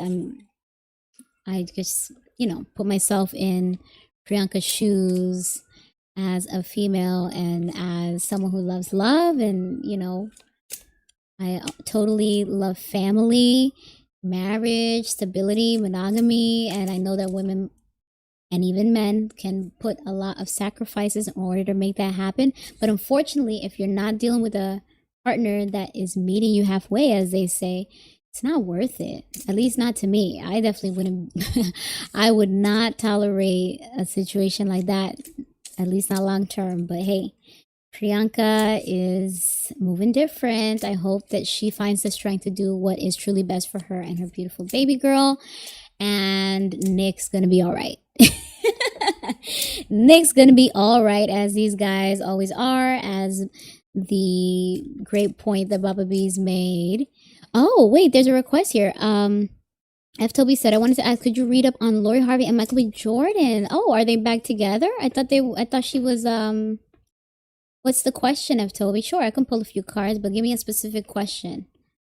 I didn't think they were back together. Are you trying to see about the lingering energy? Like, how does she feel about him? I want to see. Maybe I'll switch decks depending on what question you have. Yes? Sorry, I was just speaking off the cuff, so I don't remember what I just said. Do you mind just typing specifically what question you want me to read on? How do they feel about each other? Okay, sure. So since that's past energy, right? Because they're not together, I'm gonna switch decks. Or you tell me. Maybe I'm not up to date. Are they together right now? Or you're just talking about how they left off?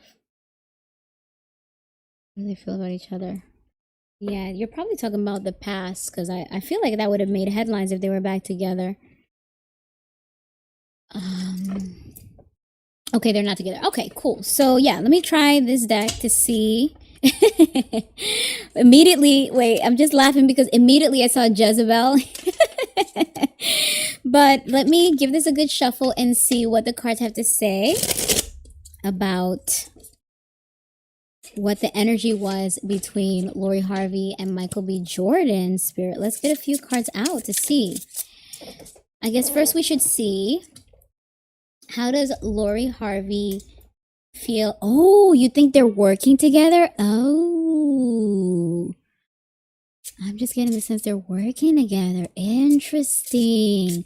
I mean, their worlds got really close again recently when I did the readings on her current or maybe perhaps now ex-boyfriend, Damson. What's his name?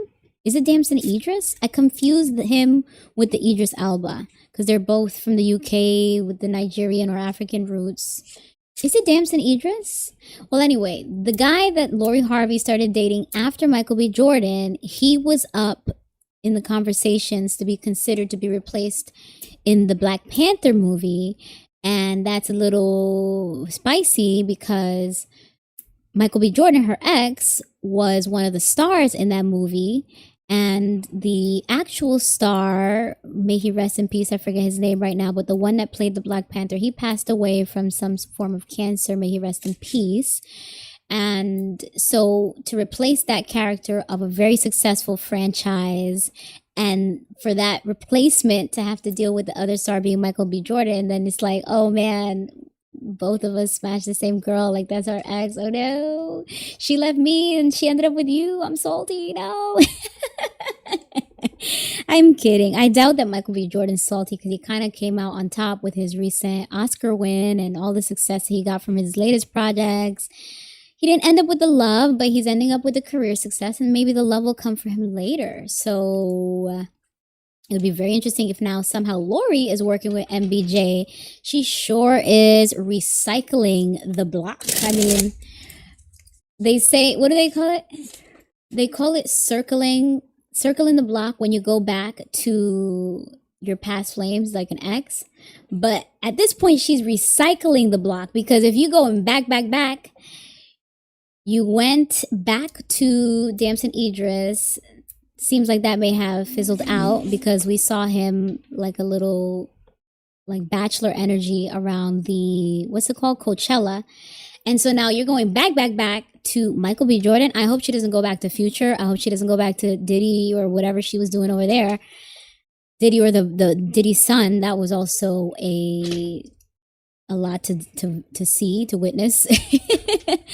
Allegedly, no facts, no truth, just tarot and eyes. We have eyes, we've observed things, we see what the internet streets are saying. So let's see. Thank you. Yes, Damson Idris, maybe business and that's it. Oh, okay. So that could be a different kind of question that I could ask. Lori and Damson have separated. Thank you for confirming that, Baba Bees. He found himself a snow bunny. No. Nothing wrong with interracial relationships, but after dating a Black girl, I imagine that is always like the most offensive thing, is like to do the typical thing of like the super attractive chocolatey Black man ending up with the biracial, the preference, as some of the pockets of the internet say. So yeah, that's probably a dagger for Lori. It seems like she was really laying it on thick. We saw that balcony action. She was really pushing up on that man, and he seemed indifferent. And unfortunately, that is consistent with what we saw in the readings that I did on them. It was more so her trying to lock him down, while he was like, I could take it, I could leave it, I've got my options. So unfortunately, she gave him another chance to play her. That's what they always say, ladies. If you take an ex back, just know that you're just giving them another chance to finish the job, as they say, to play you again, to embarrass you again, to run their old game on you again. The old thing back is unfortunately not the way to go, although it was very clear they had a lot of attraction between the two. But I just feel like they're so young, especially Damson. He's so young and just stepping into all of his career success, that he's in no frame of mind to be monogamous at this time. And so they're not aligned at this time. But let's switch the energy to focus on Lori Harvey and her other ex, the very successful and also handsome Michael B. Jordan. Wait a second, whose dad is Nigerian? Not Lori. I thought mother's European. Wait, who would you talk? Oh, the girl that Damson's dating. Got you. Okay. So she's a blend. She's a fusion, Nigerian and European. Okay. So it's not fully Snow Bunny. It's a blend. Got you. I don't want to. No, I was gonna say. I'll just say it. Some people in the United States, there's a term quadroon when you just have like a 1/4 black in you, but there's connotations to it that could be like a little derogatory because it's a term from back in the, I guess, the Jim Crow days, or the days when, anyway, the dark days of America. And there's a joke within the black and brown community that, based on how much percentage black you have, like they'll use those terms. That's all I was trying to say. So, all right, let's see what the cards have to say. Actual money. So right now we're pulling cards to see what was the energy between Lori Harvey and her ex Michael B. Jordan. More specifically, how does she feel about him now energetically, right? Is that what you were asking, F. Toby? Okay, so the first card that popped out was actual money. Okay, so it's in reverse. So maybe this is saying that like she saw an opportunity with Michael B. Jordan where she can get her coins up, she can get her clout up, which could be then transferred into coins. Basically, the more exposure you get, the more you align yourself with someone as famous and successful as Michael B. Jordan, the more that you open up your opportunities to make your own coins. So it seems like maybe she didn't have enough on her own, and she saw that that was an additional benefit of dating this guy, which I do feel they genuinely had attraction to each other initially, Lori Harvey and Michael B. Jordan. But ultimately, she was more convinced by the additional perk that she could benefit by her association with him, giving her more exposure for whatever brand deals, whatever. I think at some point she had like a skincare line and a bikini line, all these things that we see nothing of these days, but she probably thought that that exposure would translate into dollar bills. I guess not. Oh, self-love. So I guess by not being with him, she just felt like that was a decision that was in her best interest. It was her exercising her self-love. So for whatever reason, she felt like while she was with MBJ, she wasn't being true to herself. She wasn't giving herself the true love that she feels she wanted or needed at that time. So stepping away from that relationship, she felt was an act of self-love. Oh no, it was not real love. Look at that. She just wasn't that into him. No. It seemed like, or the rumors were, that Michael B. Jordan was ready to get serious with her, like a long-term commitment, like a marriage. And I guess it's clear by these cards and by the other rumors that we heard and by the breakup that she did not feel the same. She did not love him. She loved herself more. She loved her freedom, her lifestyle, her ambitions more. And she just didn't see it for him. This real love card in reverse just indicates that was not her guy in her eyes. Divine masculine. So she identified that he indeed was attractive. He was masculine, divine. Look at the muscles from when he got in shape for Creed. But this could also be saying that she had her eyes on another guy. So she kind of felt like, I got options. I'm not ready to just be dedicated to one guy. And we did shortly see her afterwards with another divine masculine, the very handsome Damson Idris. So she was kind of just, her hands were full with options, it feels like. She felt like, this guy's hot, but so is that one. And I don't want to just lock it down with someone that I'm not that crazy about right now, especially if I'm not really getting money off of this guy as I thought I would. I thought this exposure would help me sell off my brands, and they are now defunct, it seems. I don't know if she's still doing the skincare and the swimwear and whatever else she was advertising. I think the last thing I saw her advertising was a smoothie at the Erewhon, the fancy gourmet grocery in the LA regions. But yeah, she just wasn't feeling him, it seems like. And she probably still feels that way. She feels like there was nothing lost because I wasn't really getting the benefits that I thought I would off of him. I wasn't really getting the bread, the coins, the financial benefits. Yeah, look at that. Healer in reversed. So if someone is not your real love, then that's not a healing, peaceful, balanced, destined love. It's more so like the reverse of that would be like a chaotic, conflictive energy. So something about that relationship between Lori Harvey and Michael B. Jordan, it seems like it actually made her restless. It made her more rebellious, more conflictive, more wanting to get out there and explore her options and not just settle down. Yeah, look at that. Community in reverse. She had a lot of options. She just felt like she wanted to just explore and to continue to date around. And she probably had a lot of outside influences as well. People telling her, hey, just keep it light with him and still date around. You're not married yet. Like, just try to have your cake and keep it to what's the phrase? Have your cake and eat it too. But Michael B. Jordan wasn't having that because it's like, I'm not playing around. I'm actually proposing to you, or I'm actually trying to get serious with you, and you want to act like we just started dating, perhaps? I don't know. That's just some of the little voices I started to hear with those visuals. Ooh, love spell in reverse. Yeah, he tried really hard to woo her, but it didn't work. He really tried to court her, to charm her. Michael B. Jordan really tried to win her love, but it did not work. She was not feeling him. And she wanted the grass on the other side because they always say that the grass seems greener. And she got that grass with Damson, but Damson didn't feel the same way about her. She got that divine masculine. She got to explore her options. And third party situation.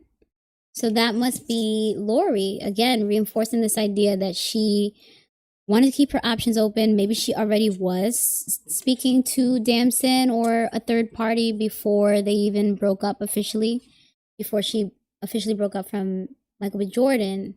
Seems like she was already entertaining a third party. And so despite Michael B. Jordan's efforts to pour into that relationship and to woo her, she was already like with one foot out.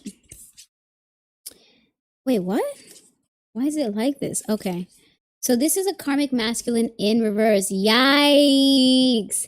So Damson Idris was her karmic masculine. What goes around comes around. So Michael B. Jordan was true and dedicated to her. She just didn't have any time for her. Wait, how do I say it? Yeah, good. Fem Toby said good. Michael B. Jordan was true and dedicated to her and that relationship, while she was kind of like, I have my options. I'm still young. I'm still free. I'm still doing me. I'm still, moving and shaking. I'm not putting all my eggs into one basket. So then she ended up with this guy who kind of did the same to her. She fell hard for Damson Idris, even circled the block again to try to run it back with him. And Damson Idris is like, yeah, you're cute, but I got options. I'm lit right now. I'm just getting started. I might do Black Panther. Like, I'm not going to settle down at this time that I'm this young in my career, and I don't know where things are going. Monogamy was nowhere in the cards whenever I did those Damson Idris readings. So I guess that is, as they say, actually I just lost the saying. What is it? As above, wait, how it is it? Let me do it with this hand because I keep going out of frame.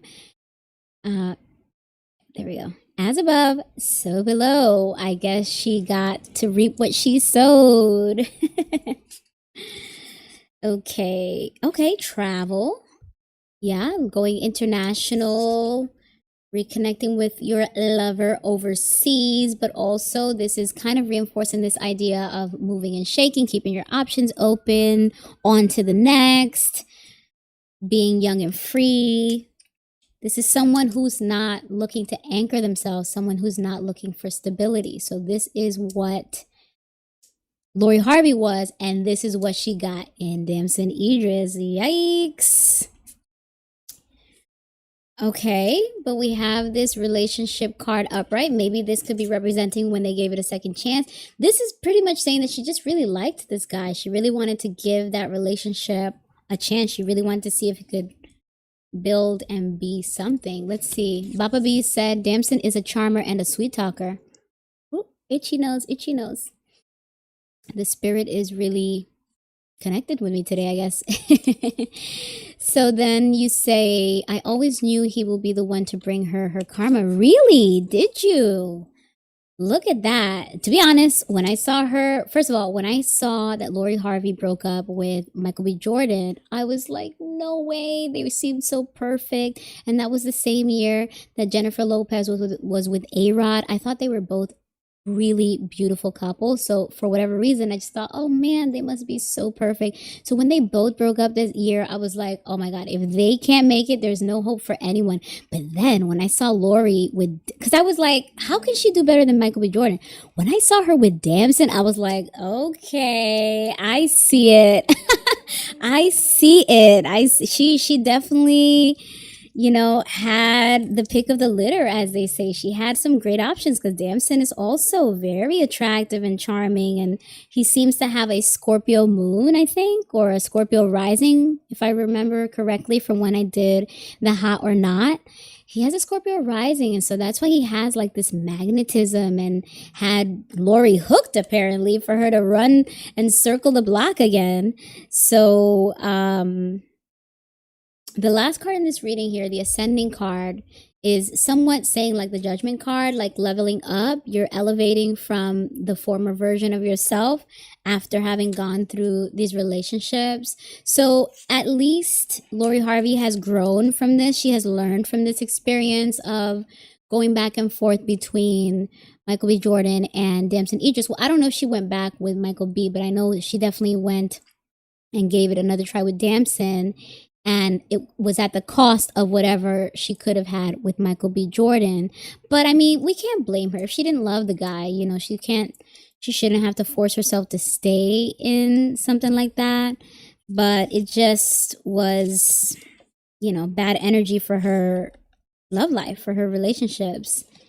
And now that she has leveled up, she's changed her expectations. Wait, what's this? Wait, what? Hold on now. Things are getting interesting. We're seeing something about ops. So let me just finish pulling wherever I feel stopped. Uh-oh, rich girl, not anymore. Enamour. Okay, I guess not. Let's see. Oh, she wants commitment now. She wants, I think I saw something else here that was applicable. Yeah, she wants someone to put in that effort. Negative karma. Wow, it's really getting, this one felt. I don't think she's doing the bruja stuff. You think she's doing spell work and divination, trying to get any messages about if she'll reconnect with these guys? I don't think so. I mean, I'm just showing it to you guys in case you guys think, but putting that aside, because this deck could be a little dramatic. A little dramatic in a fun way, of course, but I more so feel like this is applicable. So I'm going to stop myself there and wrap up this reading. So in Lori Harvey's, wait, let me see if I can get more space out here. In this reading on Lori Harvey, where she's now on the other side of learning from those relationship experiences, having received her karma and ascending or leveling up, maturing, stepping into a newer and better stage of herself, unfortunately, that might be short-lived. Wait, I pulled too many. Wait, hold on. Wait. Yeah, she wants commitment and effort and... Right, that's how I read it. Okay. Just trying to get it in the order of what I saw. Right. So this newer and more elevated version of Lori Harvey on the other side of all these lessons that she's learned in her love life, she now expects and wants commitment and effort. So she's gonna perhaps wait for the right one. She may not jump into another relationship for a while because she wants the next thing to be the real thing, maybe something long lasting, something more stable. And this idea of effort, so maybe she felt that she was putting in a lot of effort in the Damson relationship because where's this guy? Yeah. What's his name again? MBJ. Let me just say MBJ.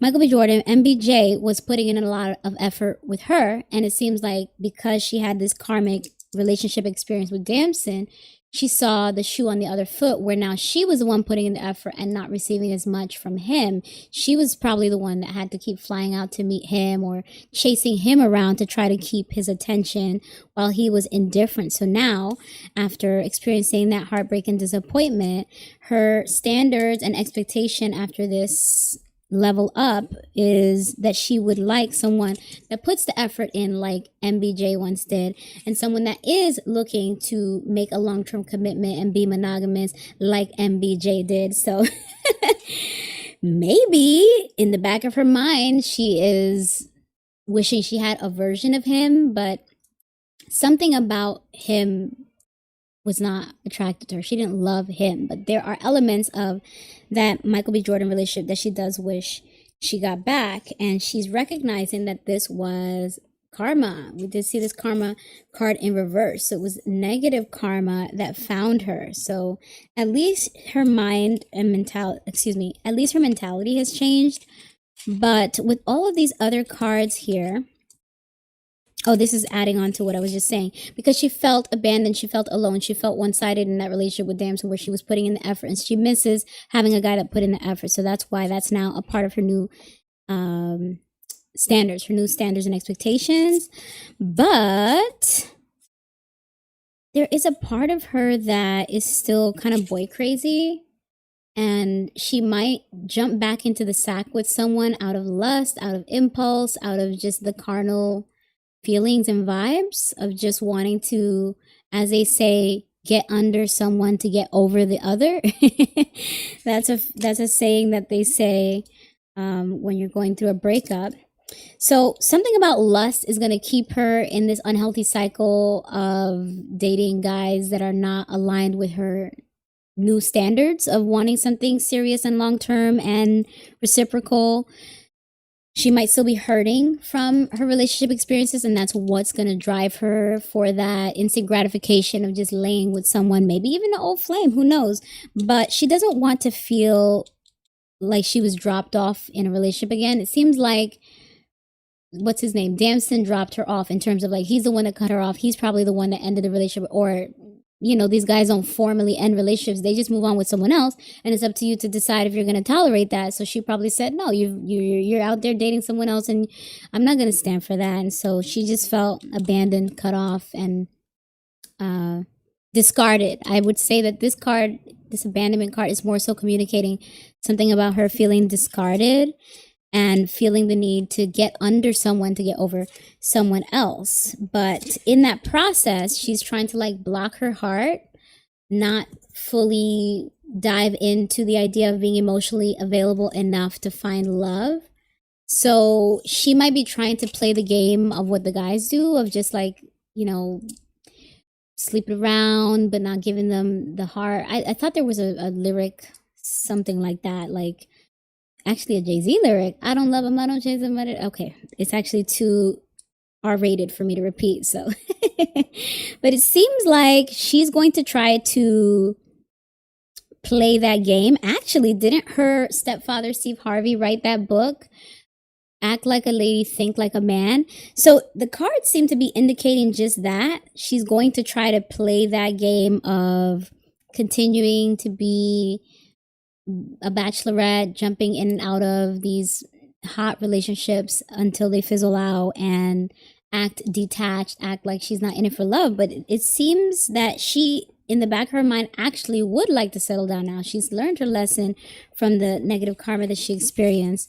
And these last two cards came out in reverse. I'm not sure if it's applicable. I guess this is an extension of her experiencing that negative karma. This opposition card in reverse, I would say that this indicates that she has been banged up enough. She's experienced enough battle wounds similar to the wounded warrior.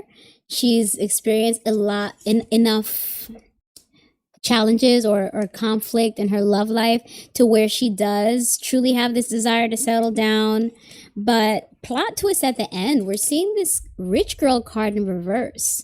So this does not necessarily have anything to do with her love life, but it could kind of shed some light on her motivation. So while she gives rich girl, she's fabulous. She looks good. She's got the abs. She's doing the Pilates life. She always has the really clean girl aesthetic fashions and lays those baby hairs and everything. She gives rich girl aesthetic, but long term that may not be the case. I mean, I'm sure Steve Harvey and them provide, and when I say and them, I mean the wife Lori Harvey. I'm not sure what her income is. I'm sure everyone's maybe eating off of Steve. I believe Steve is the provider for their household, and that can only go for so long, as well as what's her name, Lori Harvey, her influencer brand deals and all of that.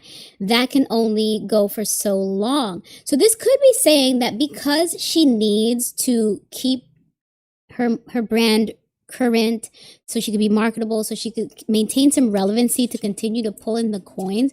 This could be saying that this is what contributes to her getting into relationships that are premature in terms of not aligned with what she wants in this new version of herself. It's not love, it's lust, but she may feel the need to just get in something like a Kim Kardashian. You know, Kim Kardashian was social climbing through those relationships to make sure that she gets everyone talking and she stays in those headlines and she keeps those storylines for the reality show. So it seems like Lori Harvey may eventually feel financial pressure that trickles over into her personal love life and causes her to keep this cycle of short-lived, unfulfilling relationships, unfortunately. And so if that's the case, then at this time she is her only op, at least in her love life. She's going to be the one that's keeping herself in something unhealthy long term. Oh no, rich girl, don't do it. Don't do it. There's other ways to get money, girl. Come on.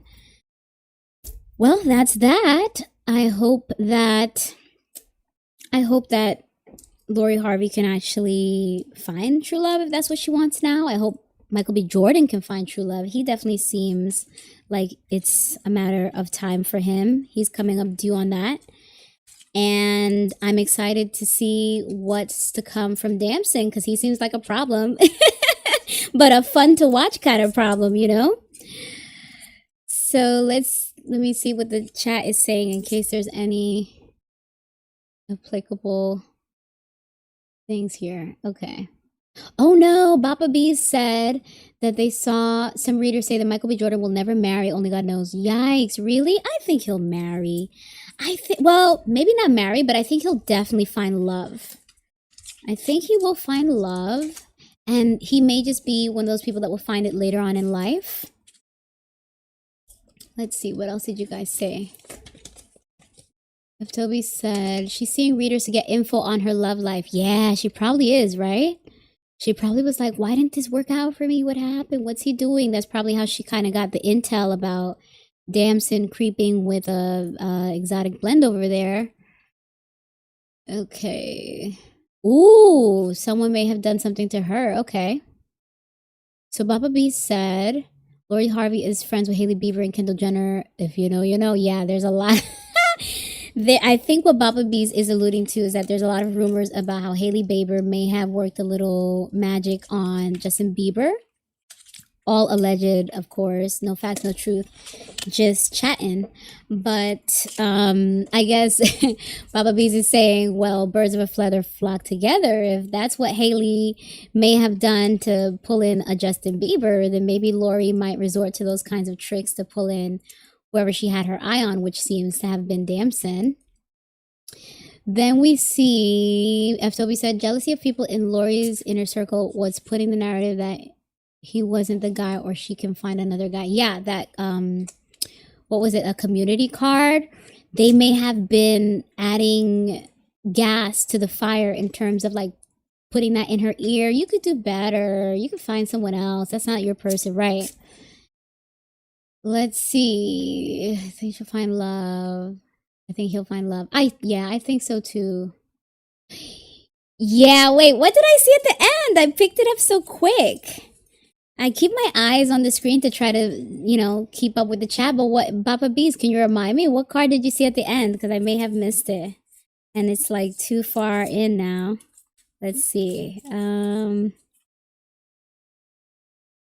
think I missed it. Uh-oh. I hope it's not entity attachment. I hope it's not. Oh no, definitely not that. All right. Well, guys, seems like there are no more questions. I will be wrapping up this stream, but let me just get my... Should I finish with this deck? No, let me finish with this one. It was so fun to have you all on the stream. I guess I will try to do some earlier streams more often, especially since this Priyanka Chopra reading was heavily requested. Let me just do one more look at the chat and then close on up if there's no more questions and comments. Looks like we're good. Thank you. Oh my gosh, you guys are really loving these nails. Thank you. I love your attention to detail. Let me give you a heart. Yeah. Love that. You're welcome. Thank you, Papa Bees. Loved having you in the stream tonight. You were a great addition. I love having an informed audience. You guys are such a great part of this live stream experience. So thank you. All right.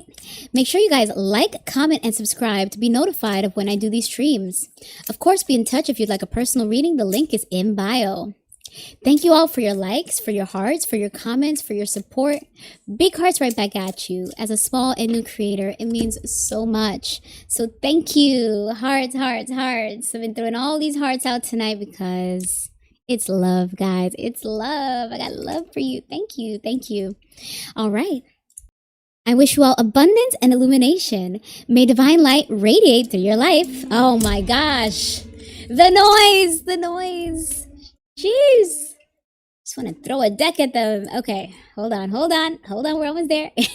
One more time. Third time's a charm. One more time. We are elegant. We are elevated. We are poised.